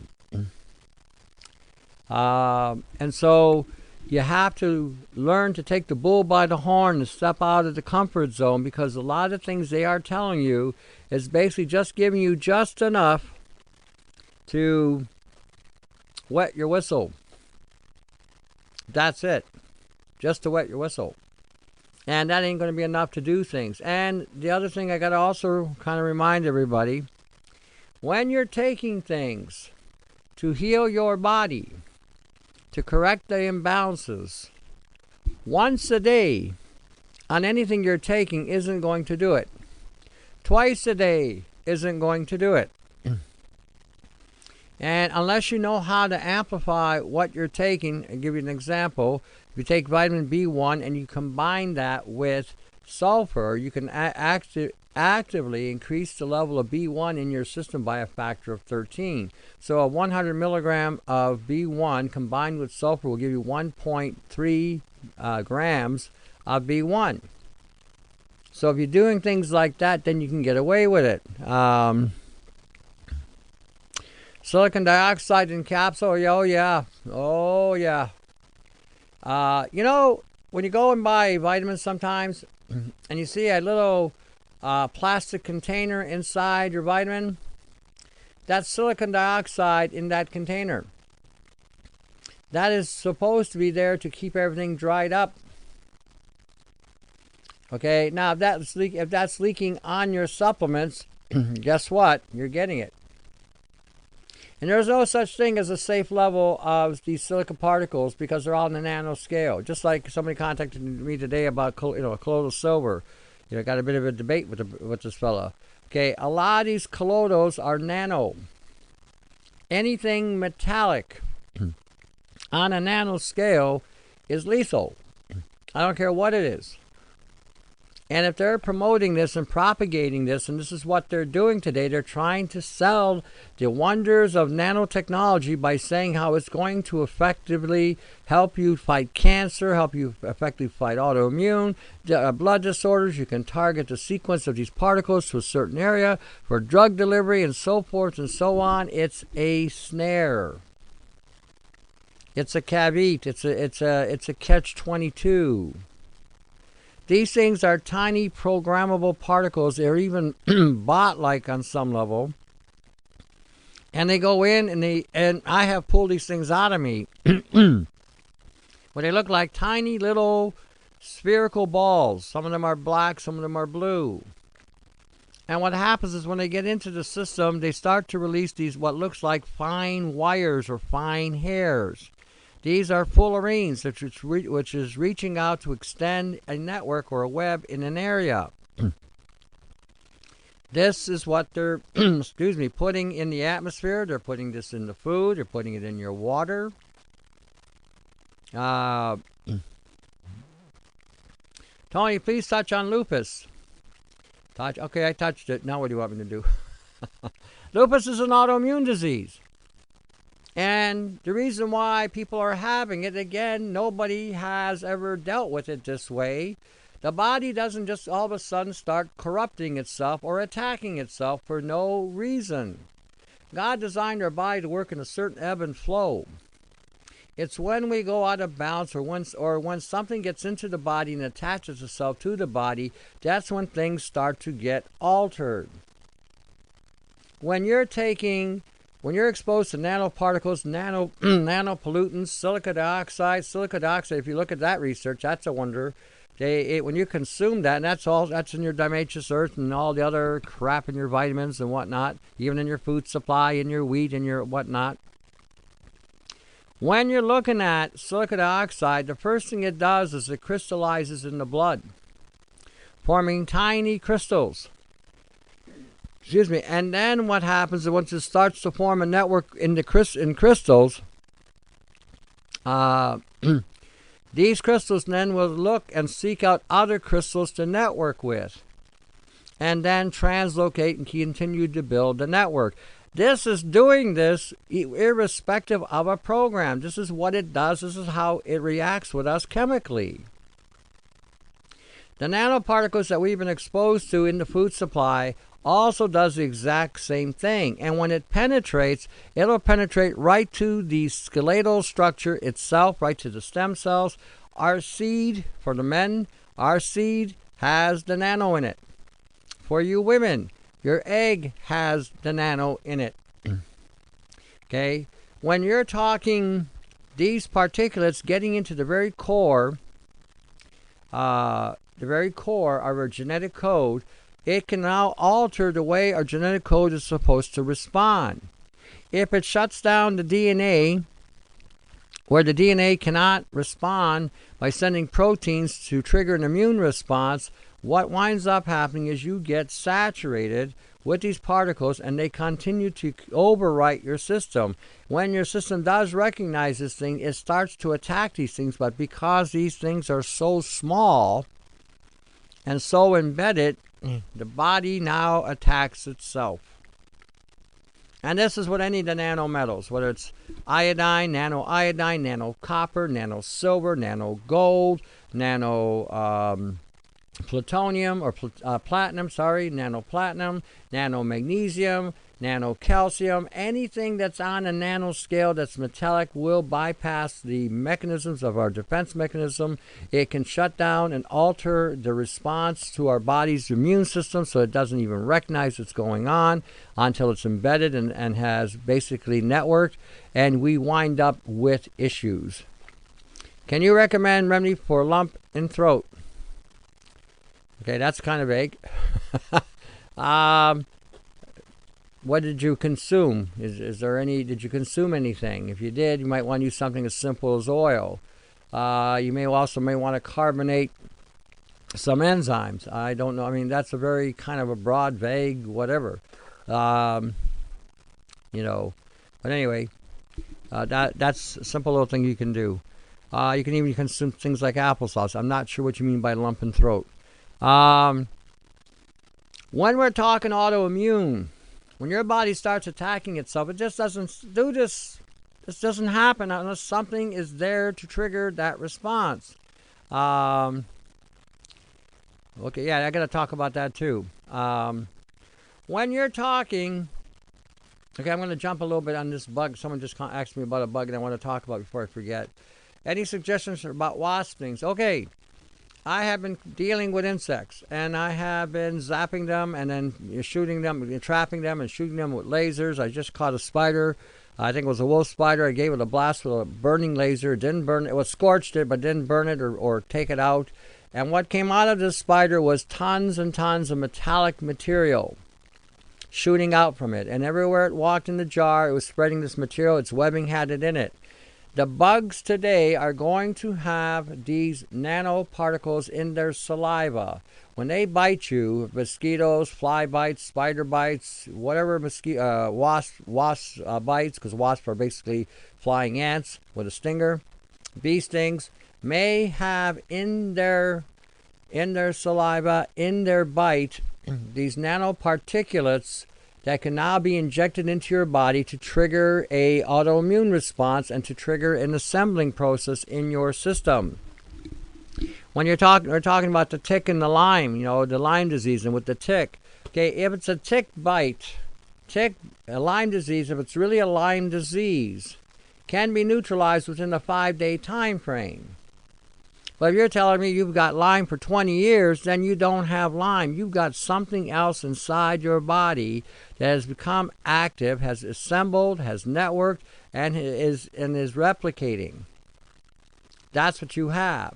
And what you have more than likely is a nanopoisoning. So again, keep that in mind. So if you're going outside, outdoors this year to camp, and you're around a hive of bees or mosquitoes and whatnot, don't eat any heavy meats when you go outside walking afterwards, because you will attract bugs.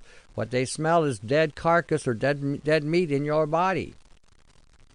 And if you do get bitten right away, have on hand salt and vinegar or salt and turpentine, where you could heat up the salt, make a pack, and put it on the bite, or put it around the bite rather. Put it around the bite.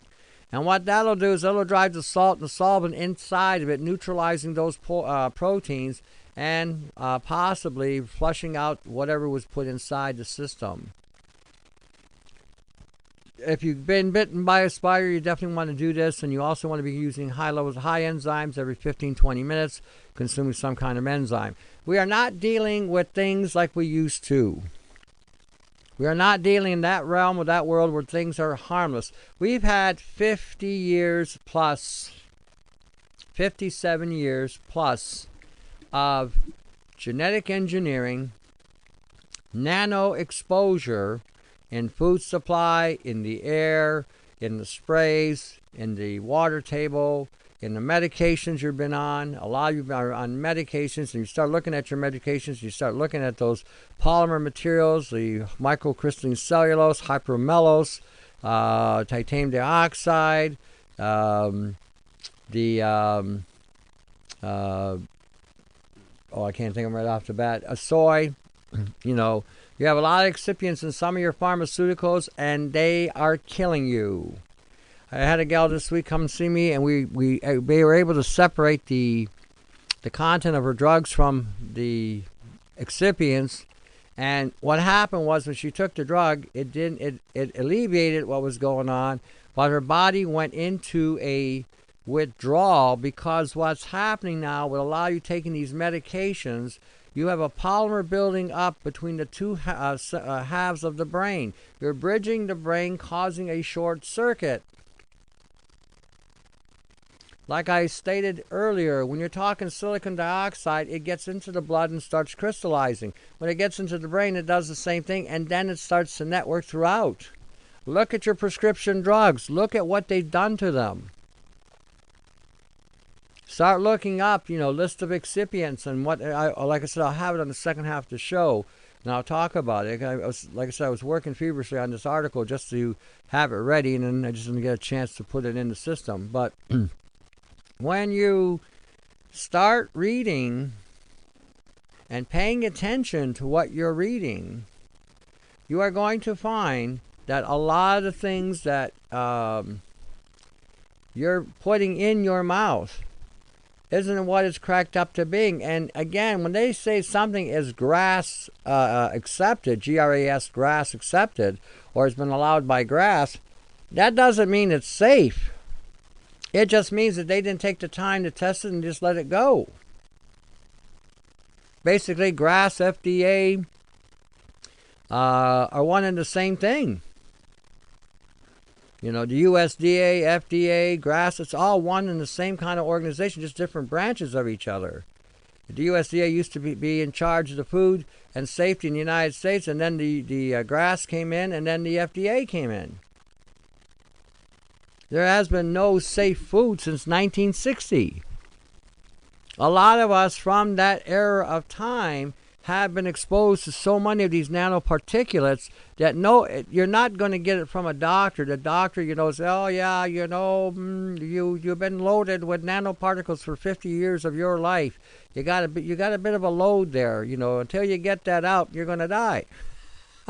They're not going to tell you that.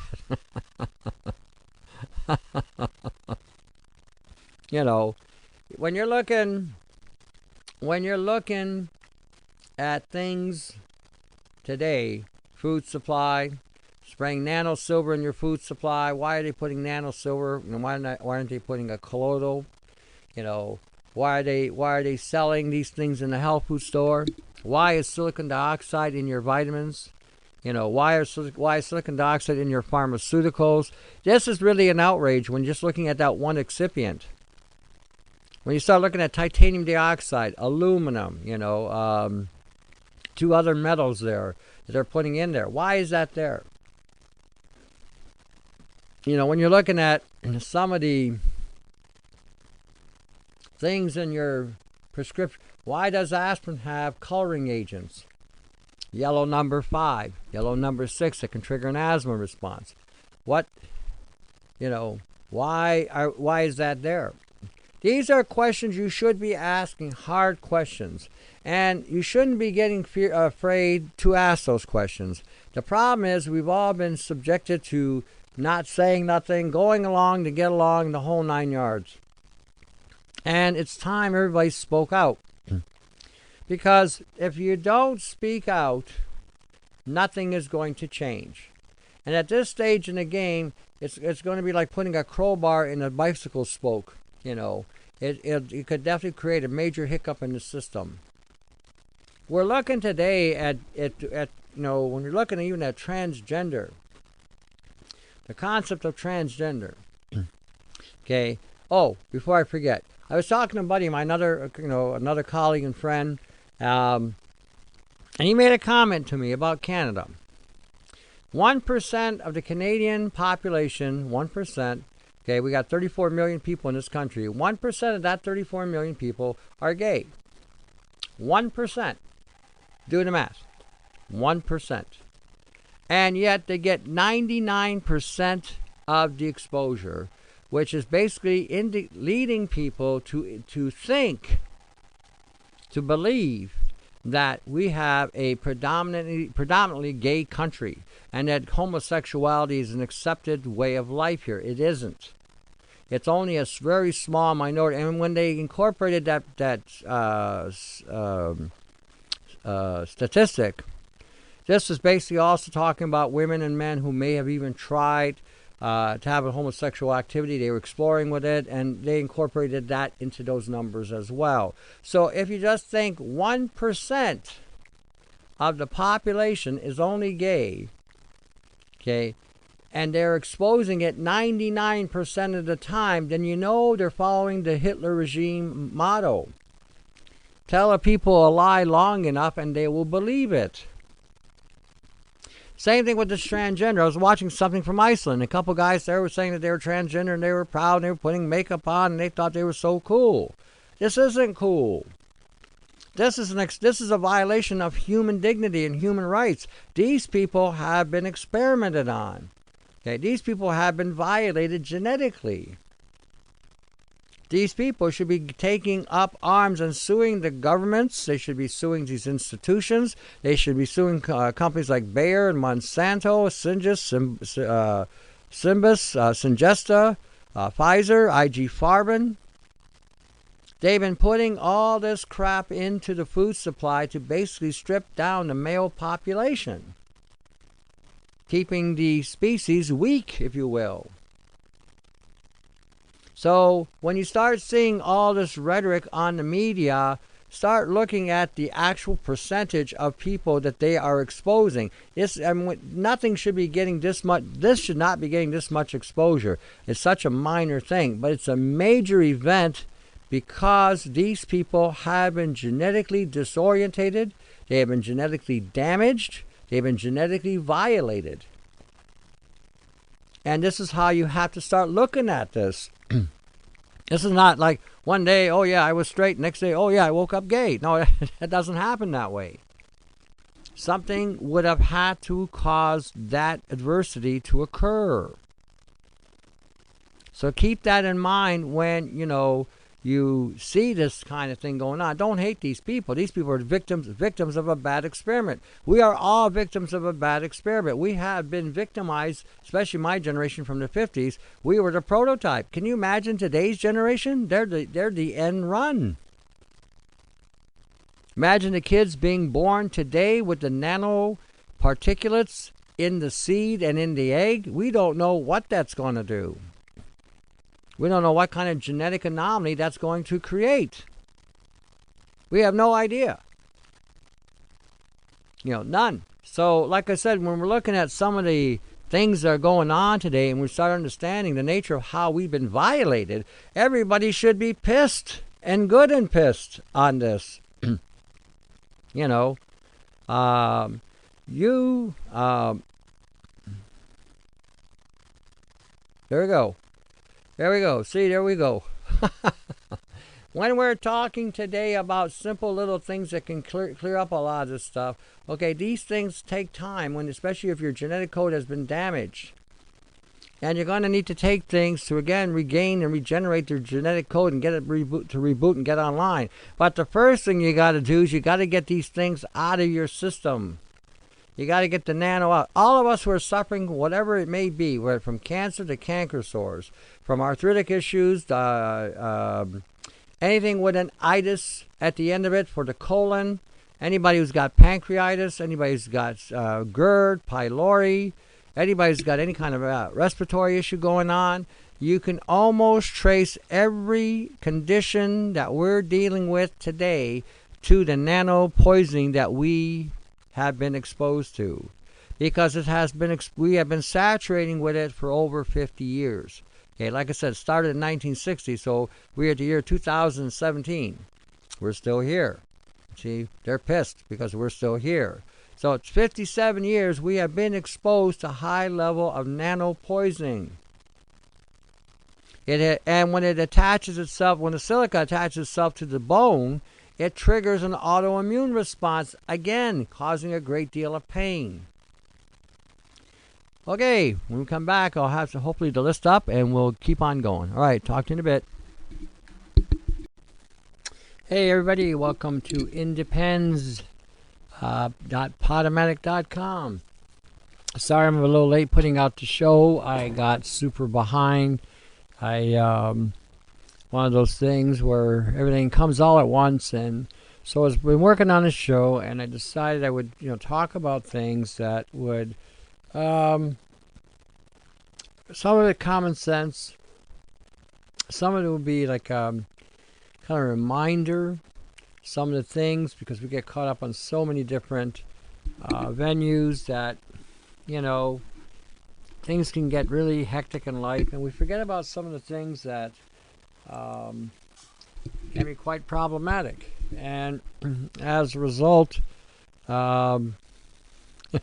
we just go on, carrying on, doing whatever, and not realizing that the situation we're in this life is very precarious at best. And unless you have a game plan, unless you have some sort of built-in something that can mitigate, offset, and create an antidote, reduce, fortify, rebuild, restructure, reinvent, you're in for one heck of a rough ride. I mean, today we're exposed to high levels of nanopoisoning. Today we're exposed to high levels of nanoparticulates in regard to the atmosphere and to the food supply. We're targeting a lot with genetics, a lot of genetics in the food supply, the organic. The organic myth is all but a myth these days.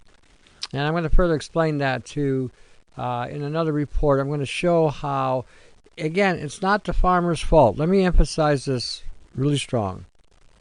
A lot of the farmers don't have a clue really what they're getting into when they go into the getting their fields quantified to be organic.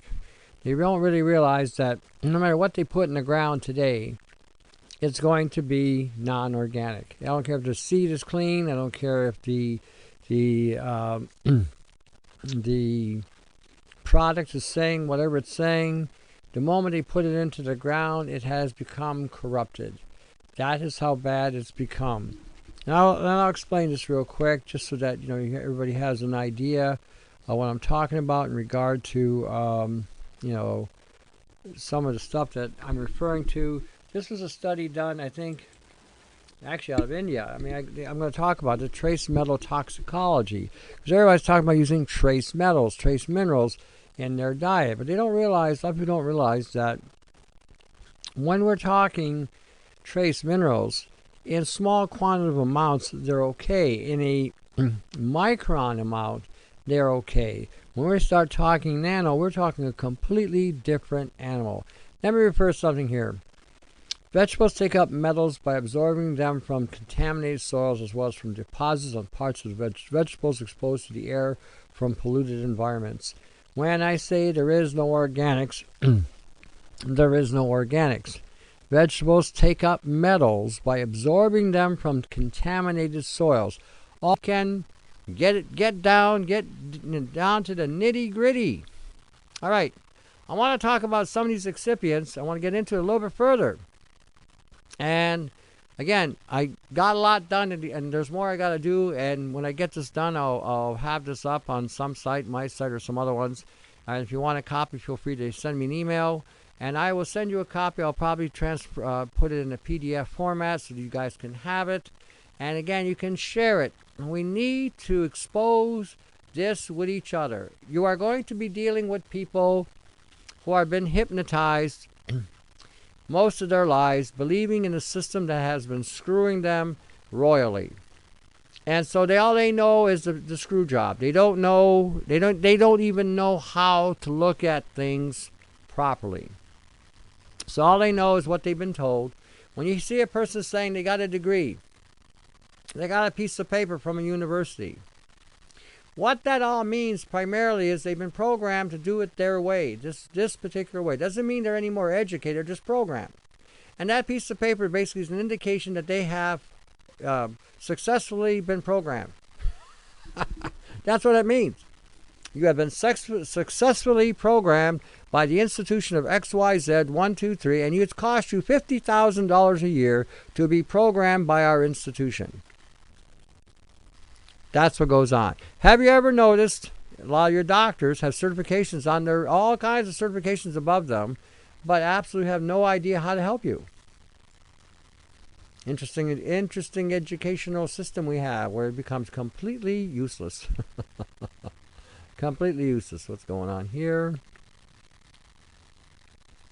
All right, I was just double checking here real quick because again I'm bouncing all over the place. Let's see, round 2. There you go. All right. So nobody's saying anything. All right, let me get into the excipients, okay, so we can get into it. All right.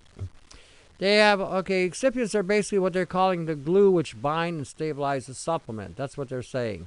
Okay, they initiate or participate in chemical and physical interactions which can compromise the efficacy of a medication or supplement.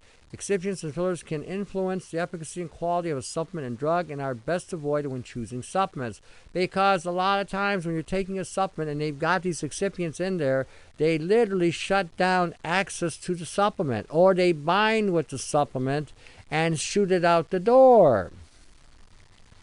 Okay, so again, let me read some of the things. What they did is they talk about different types of excipients and fillers. So I'm going to kind of go through this, and I'll be bouncing back and forth between screens. So if you have a question, don't keep it. If I don't see it, repeat the question, because I'll be bouncing back and forth. An anti-adherent are among the most common anti-adherent used in manufacturing. Magnesium stearate. It is used to prevent product from sticking or adhering to machines in the manufacturing plant. Okay, magnesium stearate. It's a type of acid made from fat, and it's just magnesium with an acid. This is not lethal or toxic in any way, shape, or form. But when you combine it with other excipients, it can have a different reaction with it. So a lot of the stuff that you've been told about magnesium stearate, to stay away from it, because some, again, certified, programmed medical person stated that it was something to stay away from, this was completely erroneous. Here's another one here. Binders are used to hold ingredients together. Binders are typically sugar-derived. Lactose, sucrose, microcrystalline cellulose, maltitol, sorbitol, azotitol. Now, microcrystalline cellulose, let me read this. This is a polymer usually derived from pine bark leftovers made on a nanoscale, which can cause health issues. Cellulose nanocrystals are bio-based nanomaterial. They have adverse effects in inhalation or elicit inflammatory or oxidative stress response at the cellular level. Exclusion of interfering factors such as presence of endotoxins or toxic chemical impurities for a detailed understanding of the potential adverse health effects of CNCs or various exposure routes. Let me read something. There was something else here. There's something else. Okay. Unintentional or coincidental uptake of nanoparticles in the body generally occurs by inhalation, ingestion, or transdermal absorption.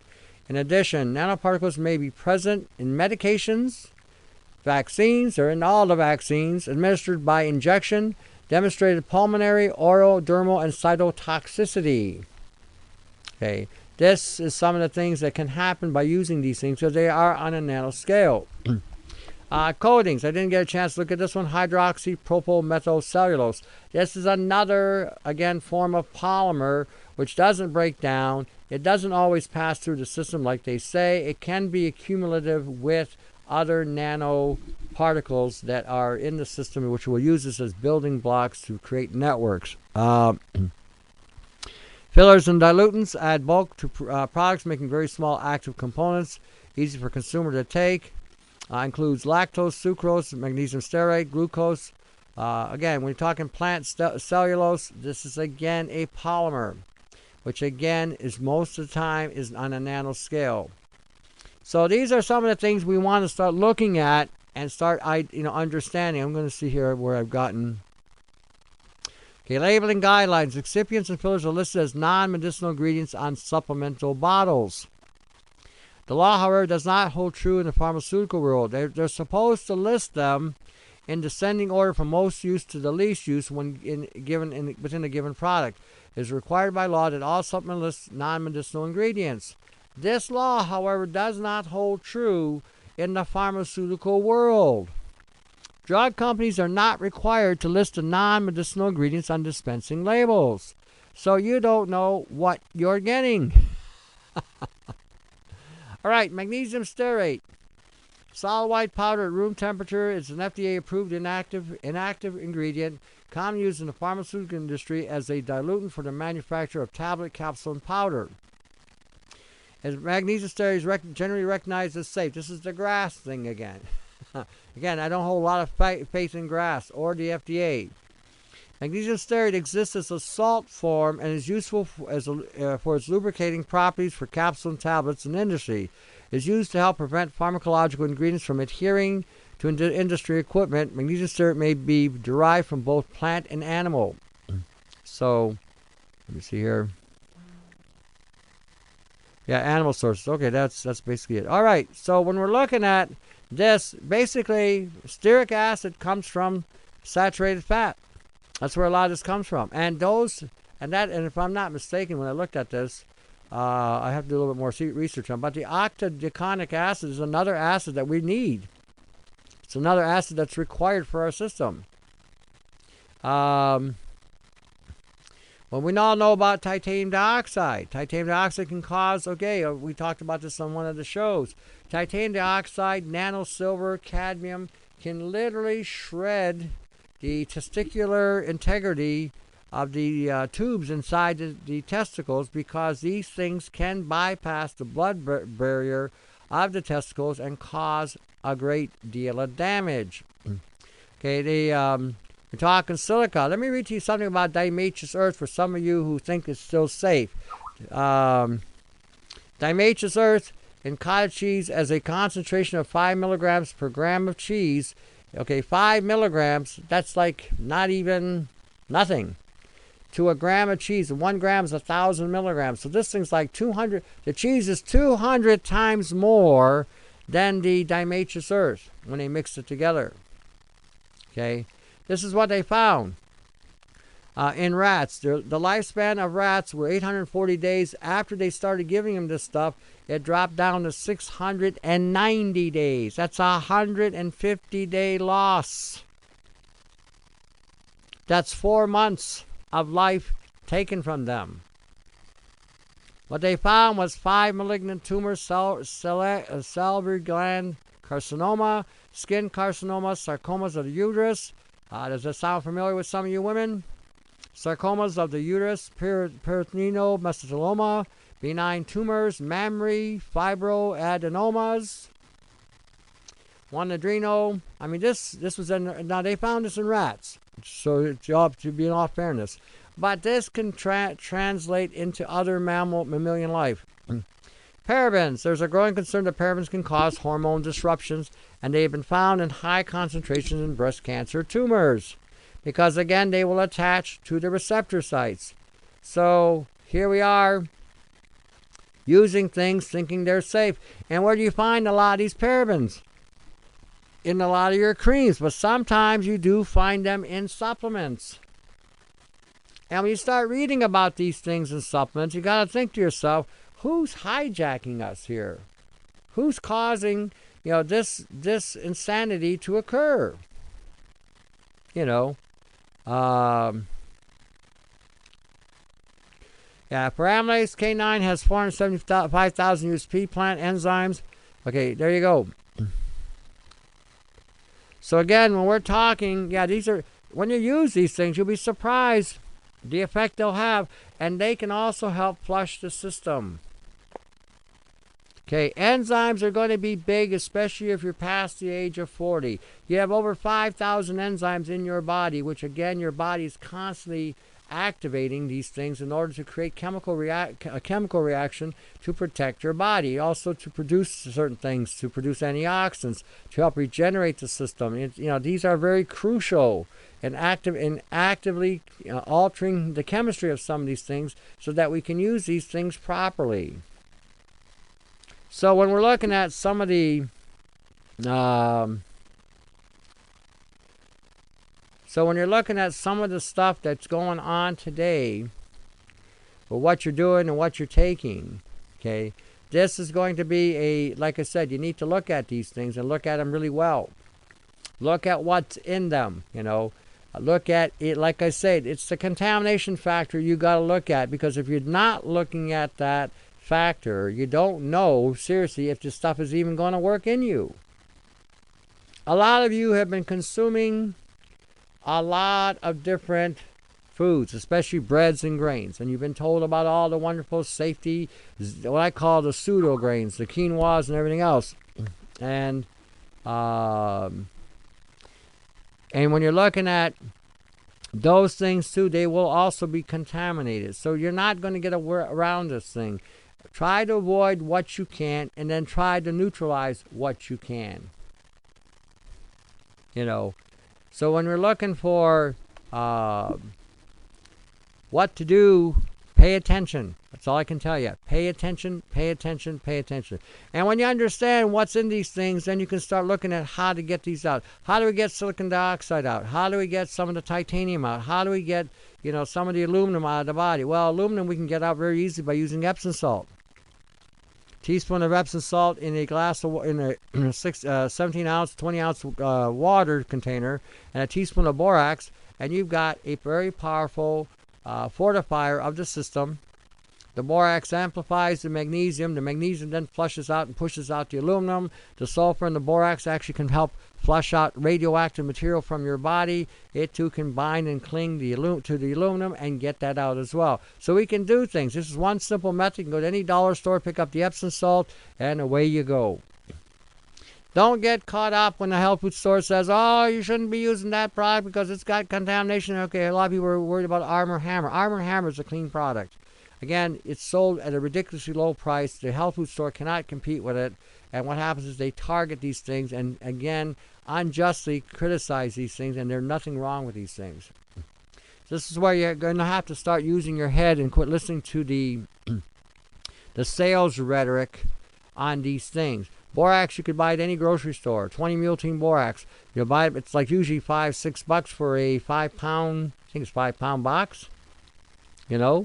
Epsom salt. You can buy a 2-pound or 3-pound container for $5, $5.99. That'll go a long way. You can take a bath in it. You can consume it. You can even use it in your food supply. Sprinkle it in your food. So again, we're looking at ways to neutralize, and we're looking at economical ways to do this. So again, these are things you can use. When you're talking silicon dioxide, think of asbestos. If you had asbestos in your system, how are you going to get that out? This would be the equivalent, because they're both a silica material.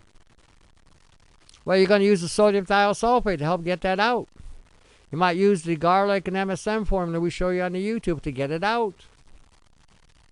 You might want to start pulsing your body or creating pulse machines in your own right, so that when you're pulsing, you can start releasing some of these components. You know, you got to remember, a lot of these things have attached, embedded, and are running on a program.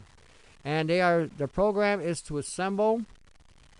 Give you another example. How many of you feel sometimes at the bottom of your feet, something moving along the bottom of your feet, something almost biting and pinching your bottom of your feet? Or how much sometimes you're feeling like something's crawling through your skin? Those are quantum dots. Those quantum dots are used in the construction of the network in your body, and they monitor your system. And they receive signals. They transfer signals back and forth. The smart dust you're consuming does the same thing. Once they get into your system, they don't necessarily shut down. They keep on functioning under their program. So you have to learn to shut that off. So one of the ways you can do that is, again, the bucket can help. Creating using a triangle in the bath can help. This will help, again, shut these things down. Using high concentrations of different forms of sulfur. And then you want to put inside your body minerals. You want to put in iodine. You need to regenerate your glands.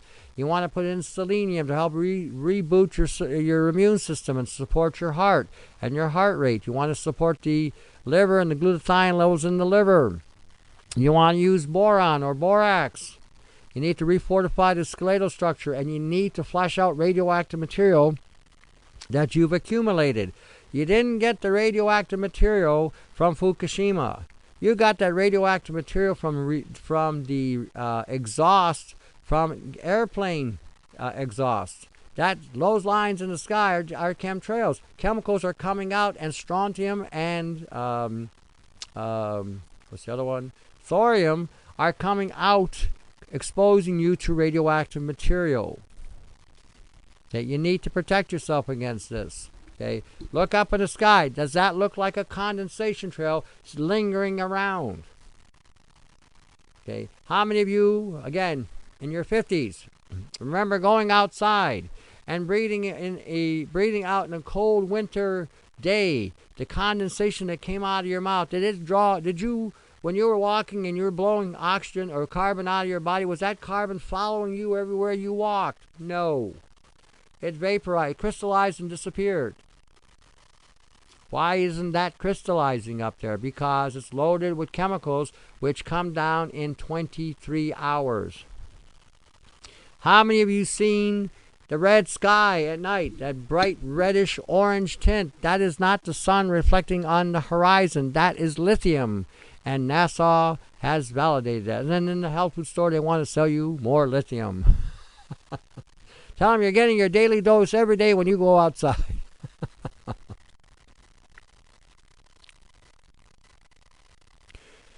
Oh, the chipping is going on regularly.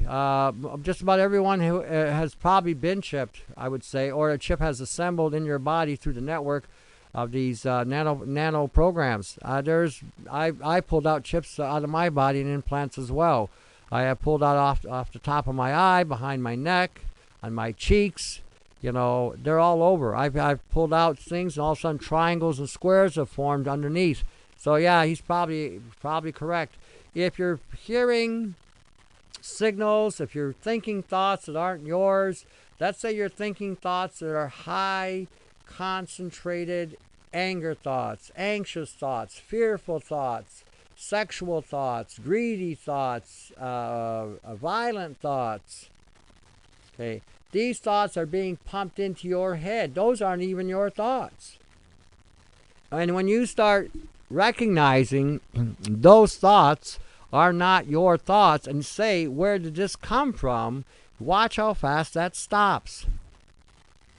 When you got a cell phone, a cell tower, a Wi-Fi, a computer, a iPad, if it's running on the Wi-Fi in any way, shape, or form, you are going to get pulsed. You're going to get hit with signals. There's no way around it. So when you're looking at When you're looking at these things, these are some of the things you're going to know. Some people have been what they call targeted individuals. Anybody who's an activist has been targeted. That's a given. This show gets targeted. Microeffect gets targeted. It's a given. And when you're looking at people, some people have been so severely targeted that they've been lit up morning, noon, and night. If you're in an area where you have a high concentration of cell towers around you, chances are you are going to be beamed and things are going to get activated in you. When you start seeing some of the results of the nanopoisoning, you won't necessarily always see it come to the surface. Eventually it will. Once it comes to a certain point, it will start rising to the surface. When you start digging this stuff out, you'll be surprised. The wires, the circuitry, the chips, the crystals that you're pulling out of your skin. It's incredible the volume that you've got. And again, that's a 57-year saturation and building in our system.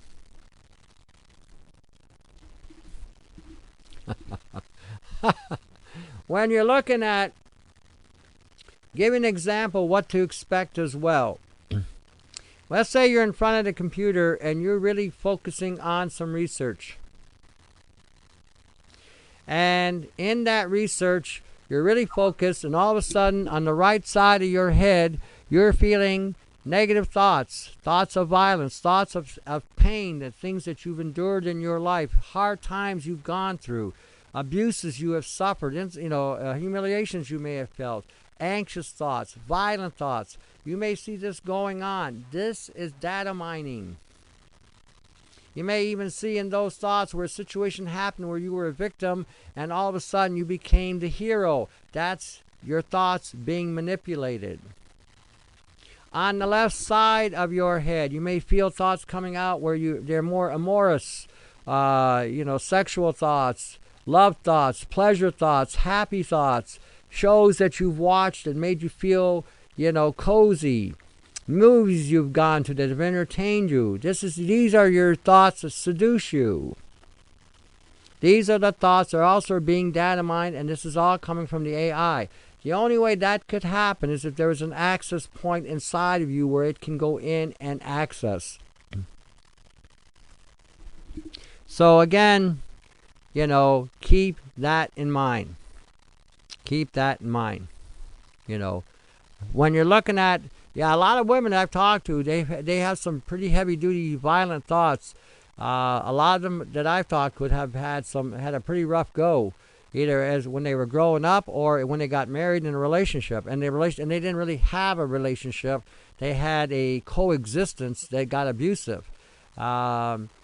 And again, this has all been done by design. The matrix in marriage, in this matrix, doesn't work. It doesn't succeed.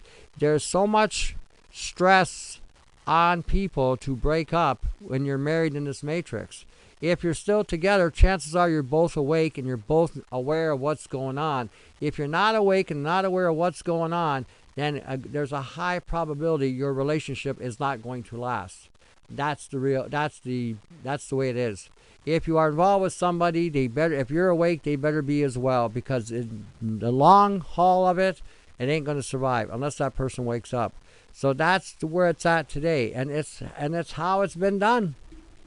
It's how it's been done. So when you're looking at, targeted people with chip, everyone's been chipped. Like I said, if you're feeling something creeping and crawling in your body, then things are being assembled inside of you. Okay, whether there be a full ring connection, nanobots going in the system, using your genetic code, your DNA. A lot of times you see on the internet, again, this gelatinous material with these what appears to be tubes and wires and all kinds of things inside. That's biofilm. That is biofilm on the material that's inside, because biofilm will react with artificial materials. And what happens is the materials will assemble within that biofilm. Eventually, it will wrap itself up in that biofilm using that very core of that biofilm because it's part of your DNA, and it'll start growing wires and extensions outside of it. And the more you're looking at this, The more you look at it under the scope, the more you can see the different stages in its development. I got another person who I calibrate. Holy crap! Another person who I work with has been pulling out tiny little bots out of his body. I pull them out all the time because we're using different pulsing devices to shut this technique programming down. So when you're looking at some of the things that we are dealing with, okay, the 50s generation, we were told to be rebellious. They taught us all kinds of stuff. They made us learn all kinds of different things. They made us multitasking. This generation is nothing but specialists who can't do nothing but tie their shoe, and hopefully it's Velcro because they can't do it with laces. We had to do all kinds of things, and as a result of this, now they are trying to, again, create anomalies for us, weaken us, break us down. If you actually look what's going on today, the male population is being subjected to being reduced. Totally reduced. When you see all these shows about men and women being condescending with men, this is about destroying the male in our society. If the male population is destroyed, you'll see what's going on in Europe right now. The Danes are complaining that the males are not doing anything about what's going on in their country, and as a result, because the women in that country have broken the men down and feminized these men, they are no longer willing to get involved. So as a result, they're having issues with terrorist activities and other things that normally would not have happened if you had a strong male population. And when you see these things happen in different countries, it's showing you and indicating to you that the male population has become that diminished. So right now you have a president of the United States that has some testicular fortitude, and he's basically saying no to the invasion. In Canada, we don't have that same attitude here. In Canada, we have a completely different concept here. We have a guy here that wants to lower the age of anal penetration for young people. That's what we have going on here. So we have a unique situation in the United States. We'll see what happens there. But when you're looking at all the soy, the atrazine, the glyphosates, the phytolates, the soaps, and the components they're putting in these soaps, all these estrogens, they were basically destroying the male genitalia. And now with the nanoparticles from the sky, the nano silver, your titanium dioxide, your cadmium, that is again coming down from the sky. What's this doing? It's literally destroying the reproductive capacity of the male population and shredding the DNA of the male. They're doing it to the women too, the older women especially, because the older women are also again susceptible to aluminum and cadmium. And a lot of women have problems with their ovaries. They're having problems with their uteruses. A lot of them cannot copulate or have sex because the vagina isn't functioning properly, because it's not getting the nitric oxide or the estrogen down in that area to activate that organ. A lot of women are having cysts in their ovaries. They're having cysts in their breasts. They're having tumor growths. Some of them are having cancers. Where is this coming from? So when you're looking at all the soy, again, overloading the system with estrogens, which can lead to a cancer. The glyphosates in the soy can lead to a cancer. All the canned box and bag foods that have silicon dioxide and titanium dioxide, which again causes, different types of cancers to form. When you're talking the aluminum, it activates the estrogen receptors. Now you have mutations occurring because the estrogens in the body can't convert like they're supposed to from estradiol, estriol, and estriol. So when we're looking at some of how that generation is being taken apart, and then you look at the transgenders today, the transgender bender. Look how broken that is. That's an experiment, a complete defiling of the human genetic code. There is no kids after this bunch. if this becomes an actual minority, a majority in the global system, there are no more children. They're not going to have. They will be incapacitated to do this.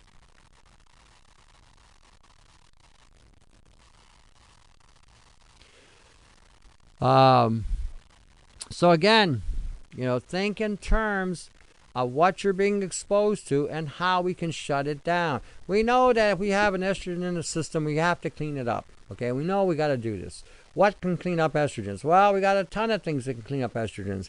We got rosemary, which can clean up estrogens. We got sunflower lecithin, which does a dandy job at cleaning up estrogens. We've got saponins, which are basically soap-like material that come from plants, which also can clean up estrogens. Wow, we got a lot of things that we can use. We got things that can clean up the receptors in our body. There's a lot of probiotic foods or fermented foods that can also help clean the system out. Anything that you can take that can bind with an estrogen, and some antioxidants and bioflavonoids do this really well. You can use things like luteolin and apigenin, which again are two bioflavonoids that come from rosemary, sage, thyme, savory, parsley. But again, I'll tell you to use the root. Okay, these are things that again you're going to need to clean up the system. You may want to avoid plastics. You may want to avoid plastic containers unless you're taking things again to neutralize the estrogen in that plastic. Turmeric removes estrogen out of the body. Wine can move estrogen out of the body. Now I'll show you how to do the wine. Take a bottle of wine, pour it into a blender. Add a tablespoon or teaspoon of peanut oil. Blend her up for about a minute, so we can collect all that nano crap, because they're not cleaning the grapes. You can't clean the grapes from the nano. So when they smash the grapes, that stuff gets into the grapes, and now you've got particulate overload. And if you don't think this is a reality, go to byebyebluesky.com, click on the nano more gallons link, and scroll down, and you can see wine from Germany, how it's completely loaded with nanoparticles, and going through a 3-stage filter still came out. So this is the best way to get it out, by adding a little oil to the wine, blend it for about a minute or a minute and a half, put it in a glass container or jar or an oil separator, put it in the fridge. As the oils congeal, it'll collect to the surface. It'll congeal, get harder. Then when you pour out the wine, the oil will have the material. Now, if you want to even use a sponge to pick up the oil from the filtered wine, you can do that as well. But this will help you again remove these estrogens from the body. You have to start to think. You're getting heavy concentrations of metal overload. Now, when we're talking metal overload, we're not just talking a couple particles. We're talking about a couple thousand particles in the cell, which causes high level of oxidative stress to the cell, killing the cells. This is why you don't want to use flaxseed oil. Again, men should not be using flaxseed oil. Flaxseed oil is extremely estrogenic, just like soy, just like pea. Okay, you don't want to be using these foods if you're a male. You are already overloaded with estrogens you shouldn't be having in your body to begin with. So again, these are things you can use. Iodine is another thing that should be in every woman's repertoire, because the iodine actually converts the estrogen from estradiol to estrione to estriol. Without enough iodine in the system, you can't do the conversion. So this should be up on a high level, especially if you're in an area like say, for instance, Arizona, California, where the chemtrailing is excessively high. Then you're going to need to take a higher levels of the iodine to offset the radiation coming down from the sky, to offset the estrogenic overload, or the metalloestrogenic activity that can happen from exposure. You might want to, like I said, use things like sulfur in order to be able to, again, pull this stuff out.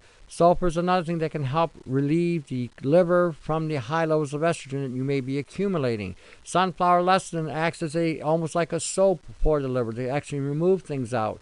You want to use things like, again, high levels of saponin, like yucca, olive leaf. Boil up these herbs, and you'll see a soap-like material. Burdock roots, saw palmetto. But if you're using saw palmetto, you have to combine it with something else, because on its own it will not work.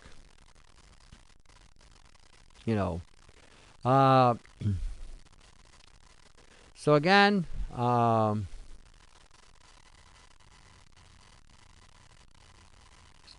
when we're looking at some of the things, again, we can do. Again, there's lots you can do. Now, let's go back to the superfood. What I call a superfood today is egg and dairy. You're going to hear all kinds of horse hockey on you shouldn't be drinking dairy, blah, blah. I had a friend of mine contact me yesterday from California, and I told her, she sent me this thing about how she's eating dairy and people are giving her crap for it. And I said, the only people in the world that don't eat dairy are people in the United States who are propagating this philosophy.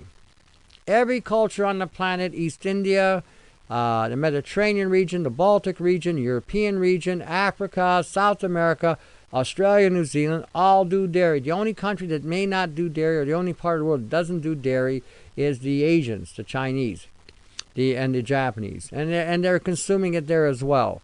And the Russians consume dairy. So when you're looking at dairy, the Scandinavians consume dairy. So when you're looking at dairy, it is a food that everybody eats on the planet. And you can do so much with it. You can activate, you can get colostrum out of it, a super powerful immune booster. You can make get whey out of it. You can make cheese out of it. You got all kinds of things you can do with it. Egg is another thing that has high concentration of food. They're even saying that for young kids today, when you give them eggs, they grow better and they grow more solid when you feed them an egg. So all these people are getting on this concept of making their kids vegan. They're depleting the kids, and they're causing organ disorientation as well, and they're loading those kids up with high levels of nano contamination. So again, this is some of the things we can do. If you don't have a lot of money, then you got to use your brain.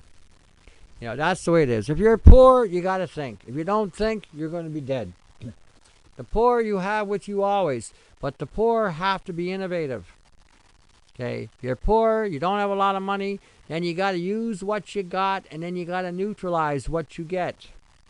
And a lot of times it's not that hard. So again,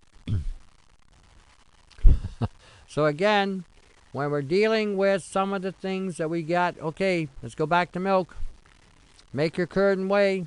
Separate the two. You've got a whey protein liquid. Put it in the fridge. Take a shot of that every day. Take it before you go to bed. You may even find that when you take it before going to bed, you may start losing body mass. It regulates the insulin in the body. It's another benefit that you get from it. The curd, like I said, at 100 grams or 3 ounces, that's 28 grams of protein. 28 grams. There's only one other dairy product that gave more. I think it was a sheep cheese. So again, we're looking at what we can do. It's on a cheap. Okay? You can get colostrum. You can buy cultures, bacterial cultures. Let's say you go to a health food store, right? You go in, and you're looking at the probiotics on the shelf. And you see these probiotics are clean. You don't have any silicon dioxide. You don't have titanium dioxide. You don't have any aluminum in it. They don't have any soy. They don't have any, any kind of binding agents with them or excipients. You just got and you found a powder, because I have found them in the health food store. You find a powder. Somebody come in four different strains at one time. You can take that milk. You can add the strains, a packet of strains to that milk. You can add minerals to that milk like B12, folic acid. This is what causes the dementia issues, because you're not able to get the B12 and folic acid to activate in the gut because the gut has been damaged by the glyphosate. So put that in a yogurt, a kefir, or a cottage cheese. Mix it up. Let it sit. Make your own cottage cheese. Add some bacteria to it. with these nutrients. Let it sit out on the counter for a day or two. Now you've got a ferment that has absorbed those nutrients in the cheese you're using. So you can save money by not having to use these supplements daily because you put it in the food and the food has fermented and produced more of it. So when we're looking at, again, what we can do, this is a lot you can do with just one product. Dairy.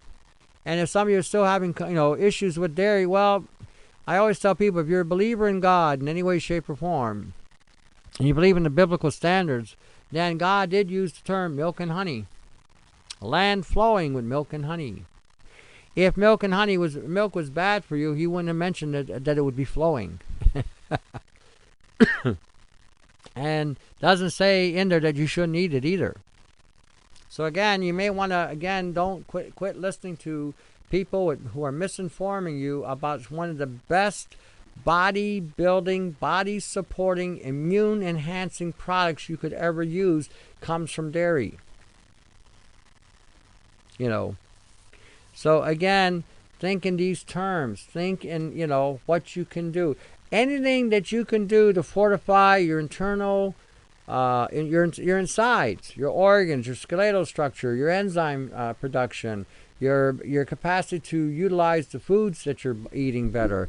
Anything you can do to do this, or to repair the damage, that you are, again, have done as a result of some of the foods you've consumed. Fast foods, glyphosate-loaded foods, soy-based foods, canola oil, Ensure, Boost, Equate.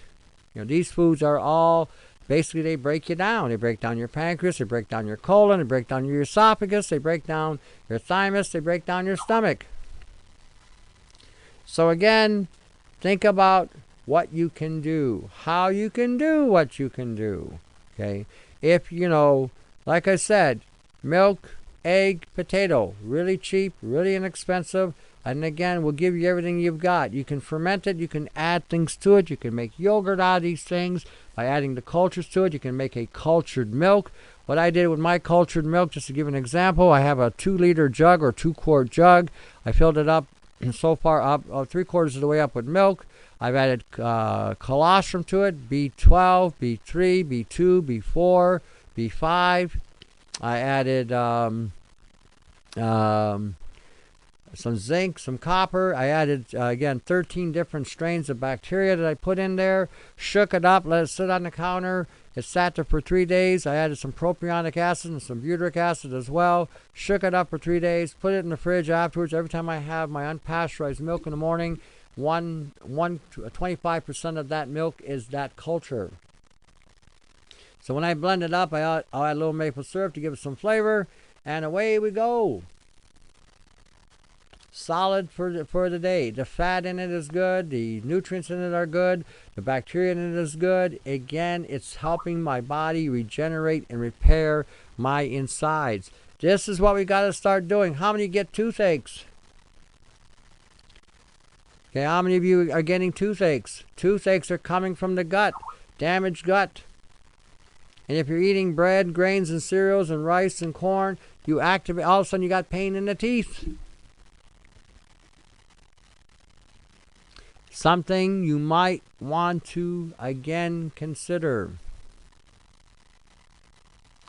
So again, think about what we can do to refortify, rebuild, reestablish, reconnect the way we're supposed to.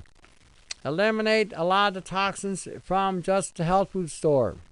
Eliminate a lot of the toxins, again, from the organic markets. If you're not, and if you still think that the organics are clean, we did a video. Take an ocular, 30x ocular, 60x ocular. Go to any market you want. I won't even tell you where to go. Pick a place. Farmer's market, a farmer's field, a garden. Go into a grocery store, a health food store, any store you want, ethnic store. Take the lens with you. Have a peek. Take a walk on the wild side. Don't tell me, well, I'm just going to eat whatever I like because, I'm going to die anyway and blah, blah, blah. You don't realize when you say this that you're agreeing to capitulate with what's going on. You're encouraging it to keep going on, and you have no idea how much pain you are actually going to feel when this activates inside of you. You're not just going to fall asleep and die. You are going to endure a lot of pain. When you're feeling a lot of pain, that's an indicator that you're dying. So let you know that you need to do something in order to stay alive. So again, think in these terms. Think in how you should be neutralizing a lot of the things you're eating. You're not going to find pristine whole foods anymore. You're not going to. That's not going to happen. I don't care how much the farmer is trying to do a good job. This is no fault of these farmers who are really trying to do something. It's the fault of the system that's causing the hijacking. Like I said to you before, don't accept any blame of what has transpired on this planet. Tony, cooked or raw potatoes, cook them. Bake them, boil them, broil them, mash them.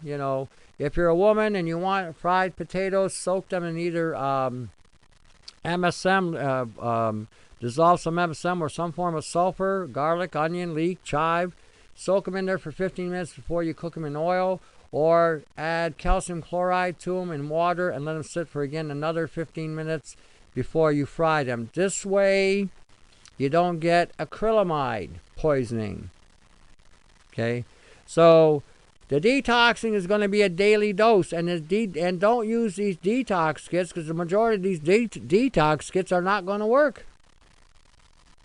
A lot of these detox kits have been compromised. The Epsom salt is probably the cheapest and easiest detox you can do it on a daily basis. Drink a little bit before you go to bed at night. You might be surprised; it might come out of you the next day. Again. In the future, we'll be showing things in regarding to making a pulsing unit that you can use to, again, pulse your body. And again, if you haven't made the triangle, go watch the video on making that triangle. You can use that as a pulsing device. You don't even have to put it in the tub. You can put that on you and let it pulse you, especially in the digestible area and your reproductive area. You might be surprised what might come out. Tony, have you ever had... Yeah, of course you do. Every time you do a rinse with that solution or peroxide rinse or oil pulling, you're going to pull nano out. The silicon dioxide has penetrated the gum line. And that gum line with that silica is what's caused the corruption of our teeth. It hasn't been the sugar. It's been a combination of things. But that silica dioxide on the nanoscale was, again, incorporated in the grain. Every time you were chewing on a piece of bread, even though it felt soft, it was causing high levels of abrasion and breakdown on the teeth. You'll get all kinds of things coming out. You'll get brown, you'll get black, you'll even get blue, red. It all depends what's embedded in your mouth. If you've been eating any kind of meat, anything like that, whatever's in that meat, you're going to get. All right, before I go on, Micro Effect Broadcasting Network. Give them your support. Give them what you can. Keep them afloat. Help them expand. These are the things you should be supporting. These shows, not some of these people that are selling you a bunch of nonsense. Support the Micro Effect. You got ByeByeBlueSky.com and Gag Canada, 2 activist sites, activist places that you can go to, see, learn from them, become an activist, see what you can do, help them out if you can, show them your support. Again, can't emphasize that enough. Linda Natural Earth, another gal that shops at the farm, she's in Ontario. If you're here, 519-980-5995. Give her your support, give her what you can. Then you got me down here at 519-977-5351 or independs@yahoo.com. We have a site, augmentandforce.com. On that site, we have a catalog link. Feel free to access that catalog link. We got DVD books. We've got flash drives with a monster databases on there. We've got the anti-nano bucket, the anti-nano triangle. We got T-shirts. We got herbal remedies. We got solutions that might just help you. So for more information, feel free to call me at 519-977-5351 or independs@yahoo.com. Alrighty. When we're looking at stuff today, don't be surprised what comes out of you.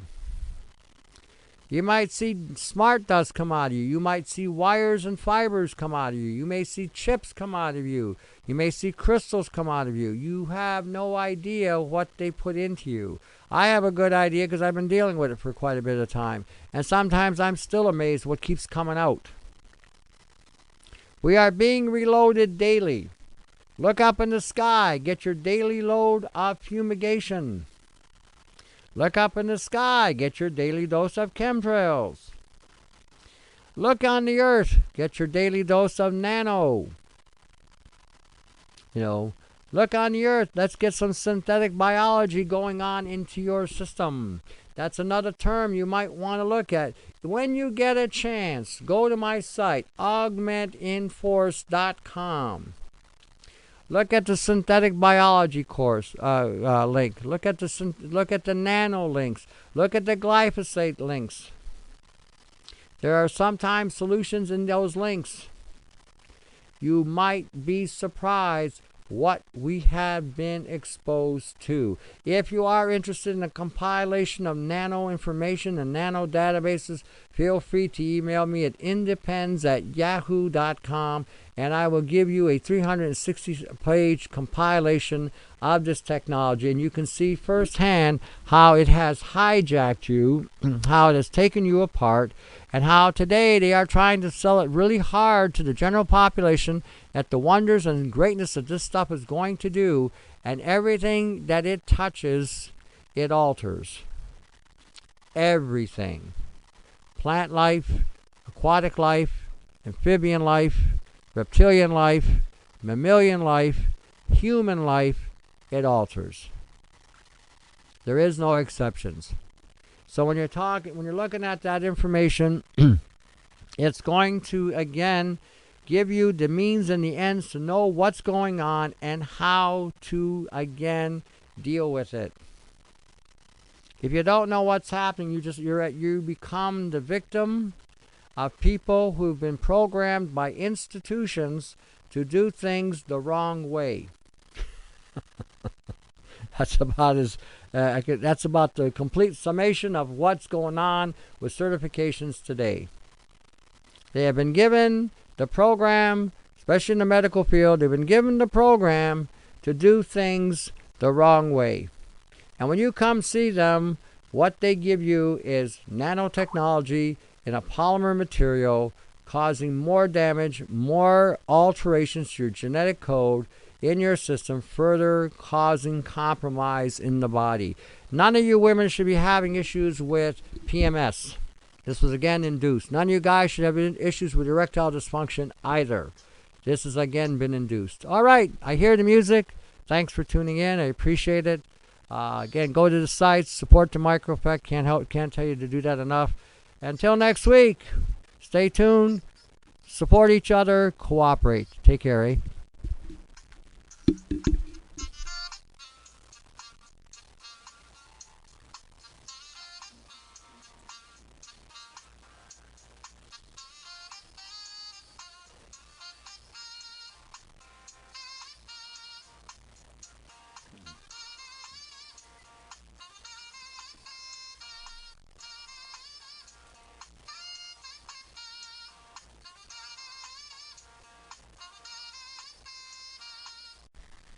Okay, we're back. All right.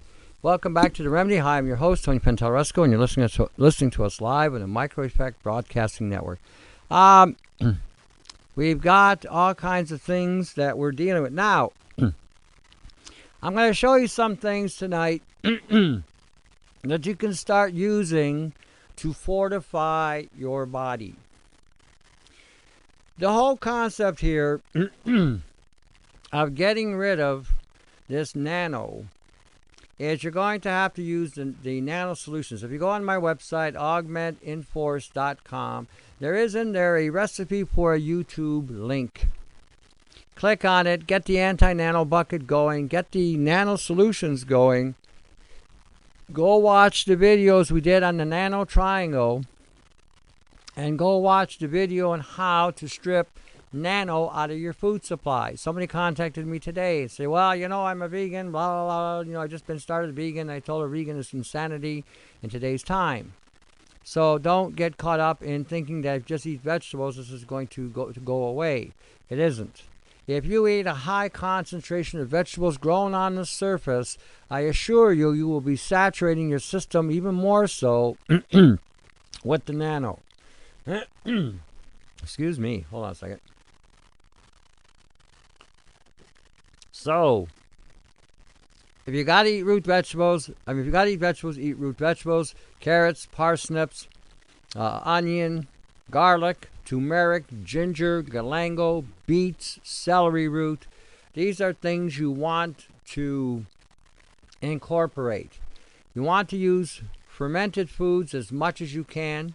Fermented dairy specifically. Now, for those of you who can't get access to a cow, you know, you can't go out to the cow, you know, give it a tug, get a jug, and away you go. All right, you're going to use regular homogenized milk for this, and I'm going to show you what to do to make a high, powerful whey formula, dirt cheap, and you're going to make cheese at the same time. Now, what you're going to do is you're going to get 2 liters or 2 quarts of milk, homogenized milk. You may want to buy a 35% cream with it as well. If you don't have enough cream, you may have to add some. All right, now what I do is I use enzymes. I don't use the acid. I find when you add the enzymes and a teaspoon of borax, whoa, what a difference that has in the taste it gives you. Now, you're going to take a teaspoon of borax, throw it in there with the milk. You're going to take a teaspoon to 2 teaspoons of enzymes. If you got them in capsules, open them up, throw them in there, make sure there's no silicon dioxide or anything like that. Get a powdered enzyme if you want. There's a company called t0ny on the internet. They sell a high-profile enzyme. Buy it, use it, throw it in the milk, mix it up. Bring the milk just to a boil for about a minute. Once she boils for a minute, shut her down. And you're going to see that milk separate because those enzymes, what a rush. They will separate that for you. Then what you do is just let it cool. Then get yourself an old screen-like strainer. Put a handkerchief in it so it covers the strainer. When that milk cools, pour that through there. What you're going to get is the curd on the top and the whey on the bottom. Oh, man, talk about curd and whey. This is a superfood. This is the superfood you should be consuming. Not this crap they're telling you in the health food industry. All right, when that separates, what you're going to have is your curd, or this is like a ricotta cheese. Ricotta cheese per 100 grams, which is about 3 ounces, gives you 28 grams of protein. Can you dig it? A very cheap and inexpensive protein.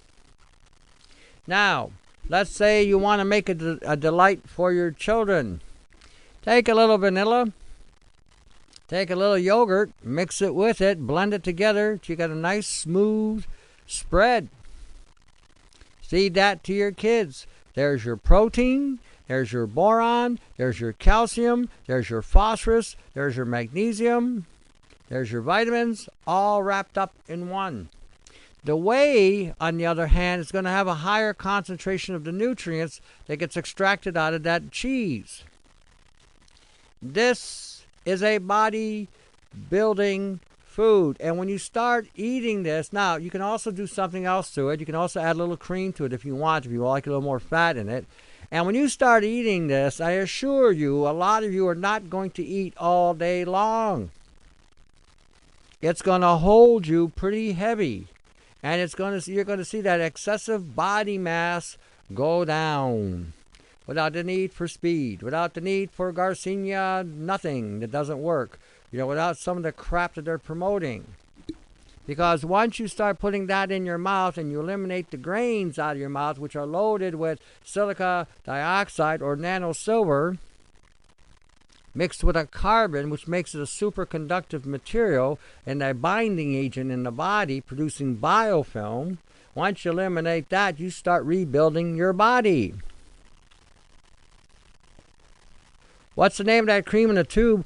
Frank, I don't know. I mean, I got that in Alberta. It was a lamb cream. It was like 55%. And I was there in the middle of winter. I said, "Oh yeah, this is going down. This is going real down." And I had that with a little brandy, and I'll tell you, I was hotter than blazes all winter, and it was like minus 40 there. So,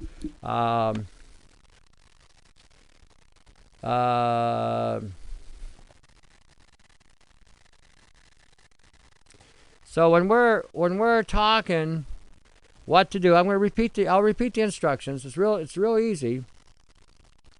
And when the milk is in the pot, stir it up so you get that enzyme and that mixture going really good. And you'll start seeing the proteins will separate. And that will build you. That will save you a ton of money from going to a health food store and buying that expensive whey stuff that's got all kinds of stuff in it that it shouldn't have. So, this is a simple food. Now, if you have a little bit of that in the morning with some eggs, you're going to be good to go all day long. In reducing the heavier foods and the more contaminated foods in your diet, this is one way also of reducing the nano exposure on your insides. Will this help with dry, premature aging female situation? Maybe. You might have to add iodine with it. You might have to add saturated fat with it. Again, I'm going to talk about something else tonight which may shine some light about the reproductive system for both the men and the women. Because, like I said, if you're born in the 50s, they screwed us hard and hijacked us horrifically. Okay, I created some devices that produce an electromagnetic pulse, and when you stand in front of these things and you got your hands on the fields, what it does is it'll pulse the nanoparticles inside your system. Well, where I'm standing, my genitals are right next to the field. So is my belly, so is my thighs, everything's right there. After I get pulsed for about 10 minutes, when I go to the washroom, even taking a pee, I pee out smart dust. Lots and lots of smart dust. Let's go. For a woman, between her flower and her backside, and for the guys, between their sack and their backside, there's that section there where you are loaded for bear with this crap. And this is what's causing a lot of malfunctioning to going on in the whole reproductive cycle. We shouldn't be having these issues, not at this age. So when we're talking removing I had a guy contact me as well. I'm all over the place tonight. I had a guy contact me, and he was having problems with ED. So he started using the sodium thiosulfate. He only used it once or twice, and all of a sudden he said he was able to see the flag rise again. It took out what was blocking the flow, and that was the nano. He said things that came out of him, he says he couldn't imagine. And this is the reason why we're having the issues we're having today, because a lot of these issues that we're dealing with today is a direct result of the high levels of exposure to these particulates that we have been exposed to. Think about what year you were born. You're born in the 50s, the 60s, the 70s, the 80s, the 90s, even the last decade. Since after 1986, you have not had a safe food supply. And to be quite honest with you, if you start digging back and you look at the USDA and the scam that was, and you look at the grass and the scam that is, and you look at the FDA and look at the scam that's going on today with this, you'll begin to recognize, guess what? You never had safe food. You were sold on an idea. You were sold on a philosophy. You were sold on a concept. You never really had it. Even if the farmer was putting in the seed that he thought was safe, that seed had sprays of silicon dioxide all over it. Excuse me, and God knows what else they sprayed on it. So, and then if they irradiate, and then after they harvest these crops, they get sprayed with glyphosates anyway. So you're not getting anything quote unquote organic unless you're calling the organics contaminated organics. Then you would be very accurate in what you're saying.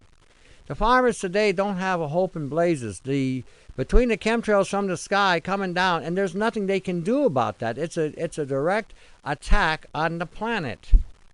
Basically, a fumigation of the food supply is what's going on. And when you're looking at the spraying that goes on adjacent farms, there's no way an organic farmer is not going to have the blow-by. Butterflies, bees, sparrows, rodents will transfer whatever they're eating in one field to the next. If a rodent eats a corn from a guy who's genetically modifying and spraying, and he goes into a field where there isn't any GMO going on, and he takes a dump, he just spread the seed. There's no way you cannot stop this. And there was this stupid idea, we can plant some trees in the way to stop it from crossing over. That was a lot of horse hockey. And it was all a lie. So today, where we're at today is we're in neutrality. We have to neutralize the foods we're eating. We have to put things that are going to neutralize these nanoparticles. We have to put things in our system that's going to collect the nanoparticles. So again, is powdered maca root good? What are you using it for? The shame, the fame with that one is to give you an erection, which gives you a lot more estrogen than anything else. So I'm not sure if I would be using some of these things anymore. And especially today now, I would probably be a little bit reluctant on where some of this stuff is coming from. You might want to reevaluate that. You may want to have to go through a lab and buy your stuff purified and extracted in order to get something safe today. You can't rely on the health food industry. That's a joke. When they revamped that with the GMP, they basically killed whatever safety you had. How many of you have can remember 30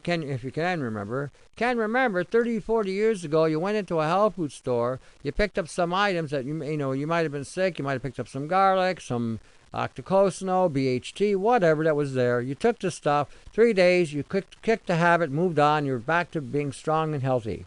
How many of you remember those days? How many people are going today to a health food store, buying boatloads of vitamins, and is not improving one iota? What happened? What happened? So this is how you got to start looking. This is how you got to start thinking. Even when you go do your shopping, a lot of you don't have a lot of money. Simplest, cheapest diet you can have that will fulfill you and give you what you need, I'm not saying it's going to be the tastiest thing, is some form of dairy with a potato and egg. Learn to make your own butter. By consuming these things, you might be surprised how much stronger you're going to get. So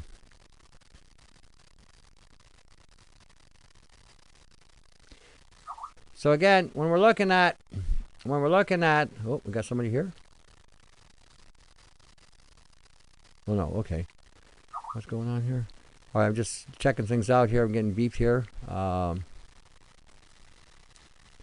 So anyway, when we're talking today, what's going on, what's happening, you need to start, like I said, think like a scientist. You have to start examining what you're eating, where you're eating it.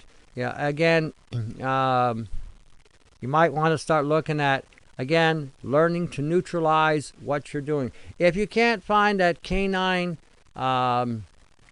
enzyme that's on there, you can go buy a normal enzyme at the health food store. Just again, make sure there's no silicon dioxide mixed with it or some other crap.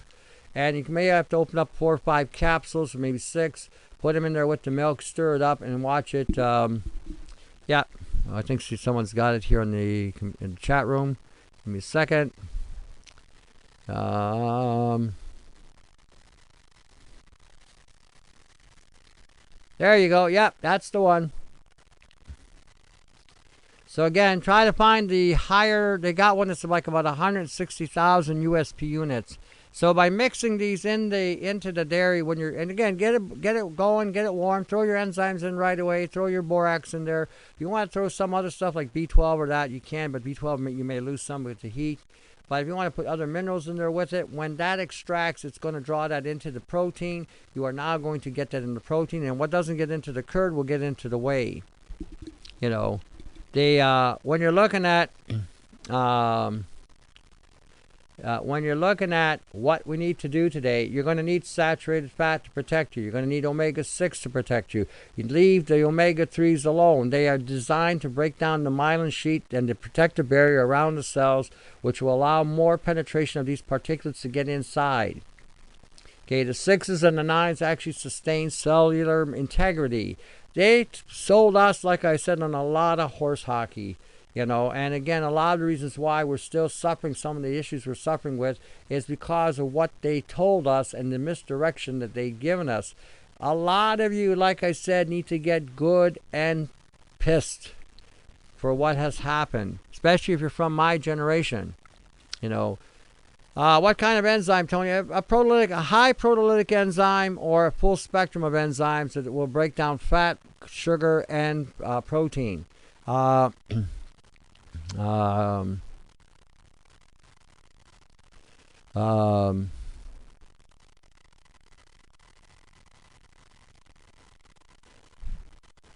again, I would have to debate that with the fellow. Charcoal is not going to heal glyphosate. I'm sorry, that's erroneous. It will help pull out some of the negative bacteria, but it's not going to heal it. You're going to need a full arrangement of bacteria in the colon. When the glyphosate hits the colon, it strips the colon of all the healthy bacteria, a good part of that, and all you got is negative bacteria. You got different things that the colon is going to need to repair that. When I hear guys like that talking, they're talking out of the sides of their mouth to sell product. You're going to need acid. Okay, this is another thing you're going to need. Some of the things that they tell you about acid is so erroneous. You're going to need propionic acid. You're going to need butyric acid. You're going to need lactic acid. You're going to need acetic acid. You need these acids back in the colon in order to reactivate the colon to get the bacteria to start activating. And the interesting thing about butyric acid and propionic acid is it shuts down tumor production in the colon and protects colon from colon cancers. How many people do you know have colon cancer? That's because they don't have enough acid in the system, you know. So again, when we're looking at a lot of this stuff, a lot of these clays that they're selling, again, you know, I don't advocate any of them. Period. The bentonite has lead in it. It has cadmium in it. It has some other aluminum in it.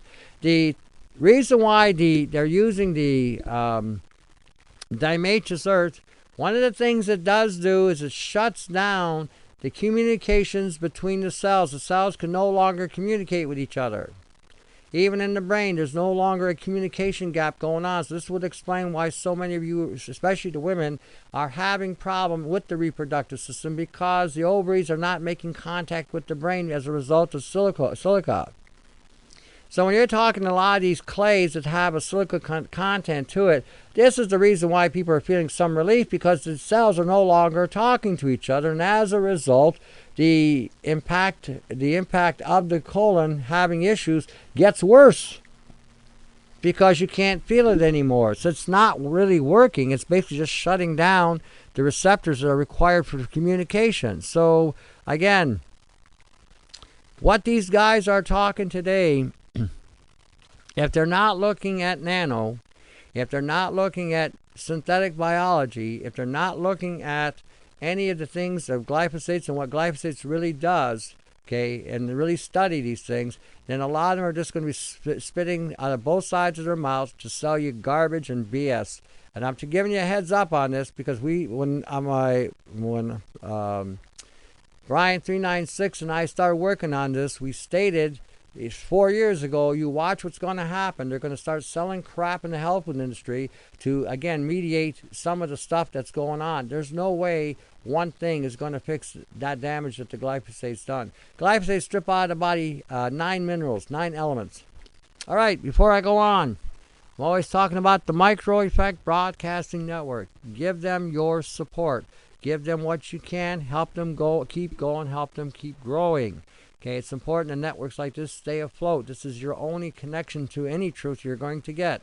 So support them any way you can. You got byebyebluesky.com. You got gagcanada.com. You got 2 activists here in Canada. Go to their sites. Support them any way you can. Bye Bye Blue Sky's got a gas campaign where you're putting a Bye Bye Blue Sky card into the gas pump to inform people about chemtrails. And Canada, Bernadette Green's there with all kinds of information and on the legal side of this. So again, if you're Canadian or American, whatever, or just a global person wanting to get involved, contact these two to see if you can give them a hand. Again, byebyebluesky.com, Gag Canada. Then you got me down here at 519-977-5351 or independs@yahoo.com. We have a website up, augmentinforce.com. In that augmentinforce.com, there's a catalog link. Click on it. You'll find all kinds of things there. T-shirts, buckets, anti-nano buckets. We do sell the anti-nano triangle. If you're interested, we have a flash drive loaded with information, loaded with data to help you, again, get educated and keep you apprised. We also have books on DVD. So if you're interested in just separate books on DVD, we have them as well. So I also do consultations. So if you need help, give me a shout. 519-977-5351 or independs@yahoo.com. All righty. We'll get the commercial stuff out of the way so you guys can keep on keeping on. All right. VitalZyme.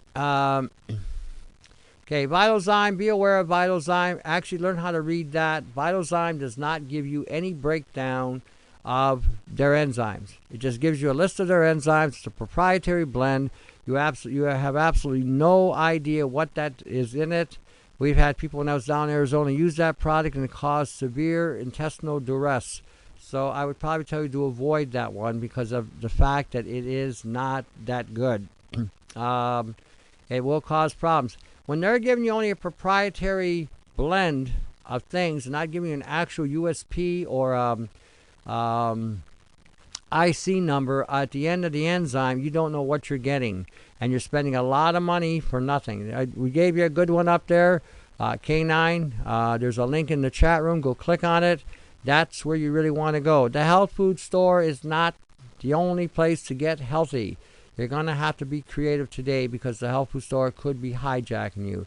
And when you're looking at anything you're buying in the health food store today, if it's got a chelate to it, if it's got a soy content to it, if it's got a titanium dioxide, aluminum lake, microcrystalline cellulose, hypermellose, some of these excipients, you may want to avoid those supplements. You may want to start learning to buy things in bulk, which are clean, and then you can start compounding your own material. I would suggest you learn that skill. I would suggest you learn how to learn, and again, you may want to also learn how to separate, you may want to learn how to separate these excipients from your supplements, and it's not that hard. You may find that it's easier than you think. So again, when we're looking at some of the things that we can do today, we got to circumvent what's being done. We have to neutralize what we've been exposed to, and we're being exposed daily. And then we need to refortify the system so that your system's internals are supported and sustained.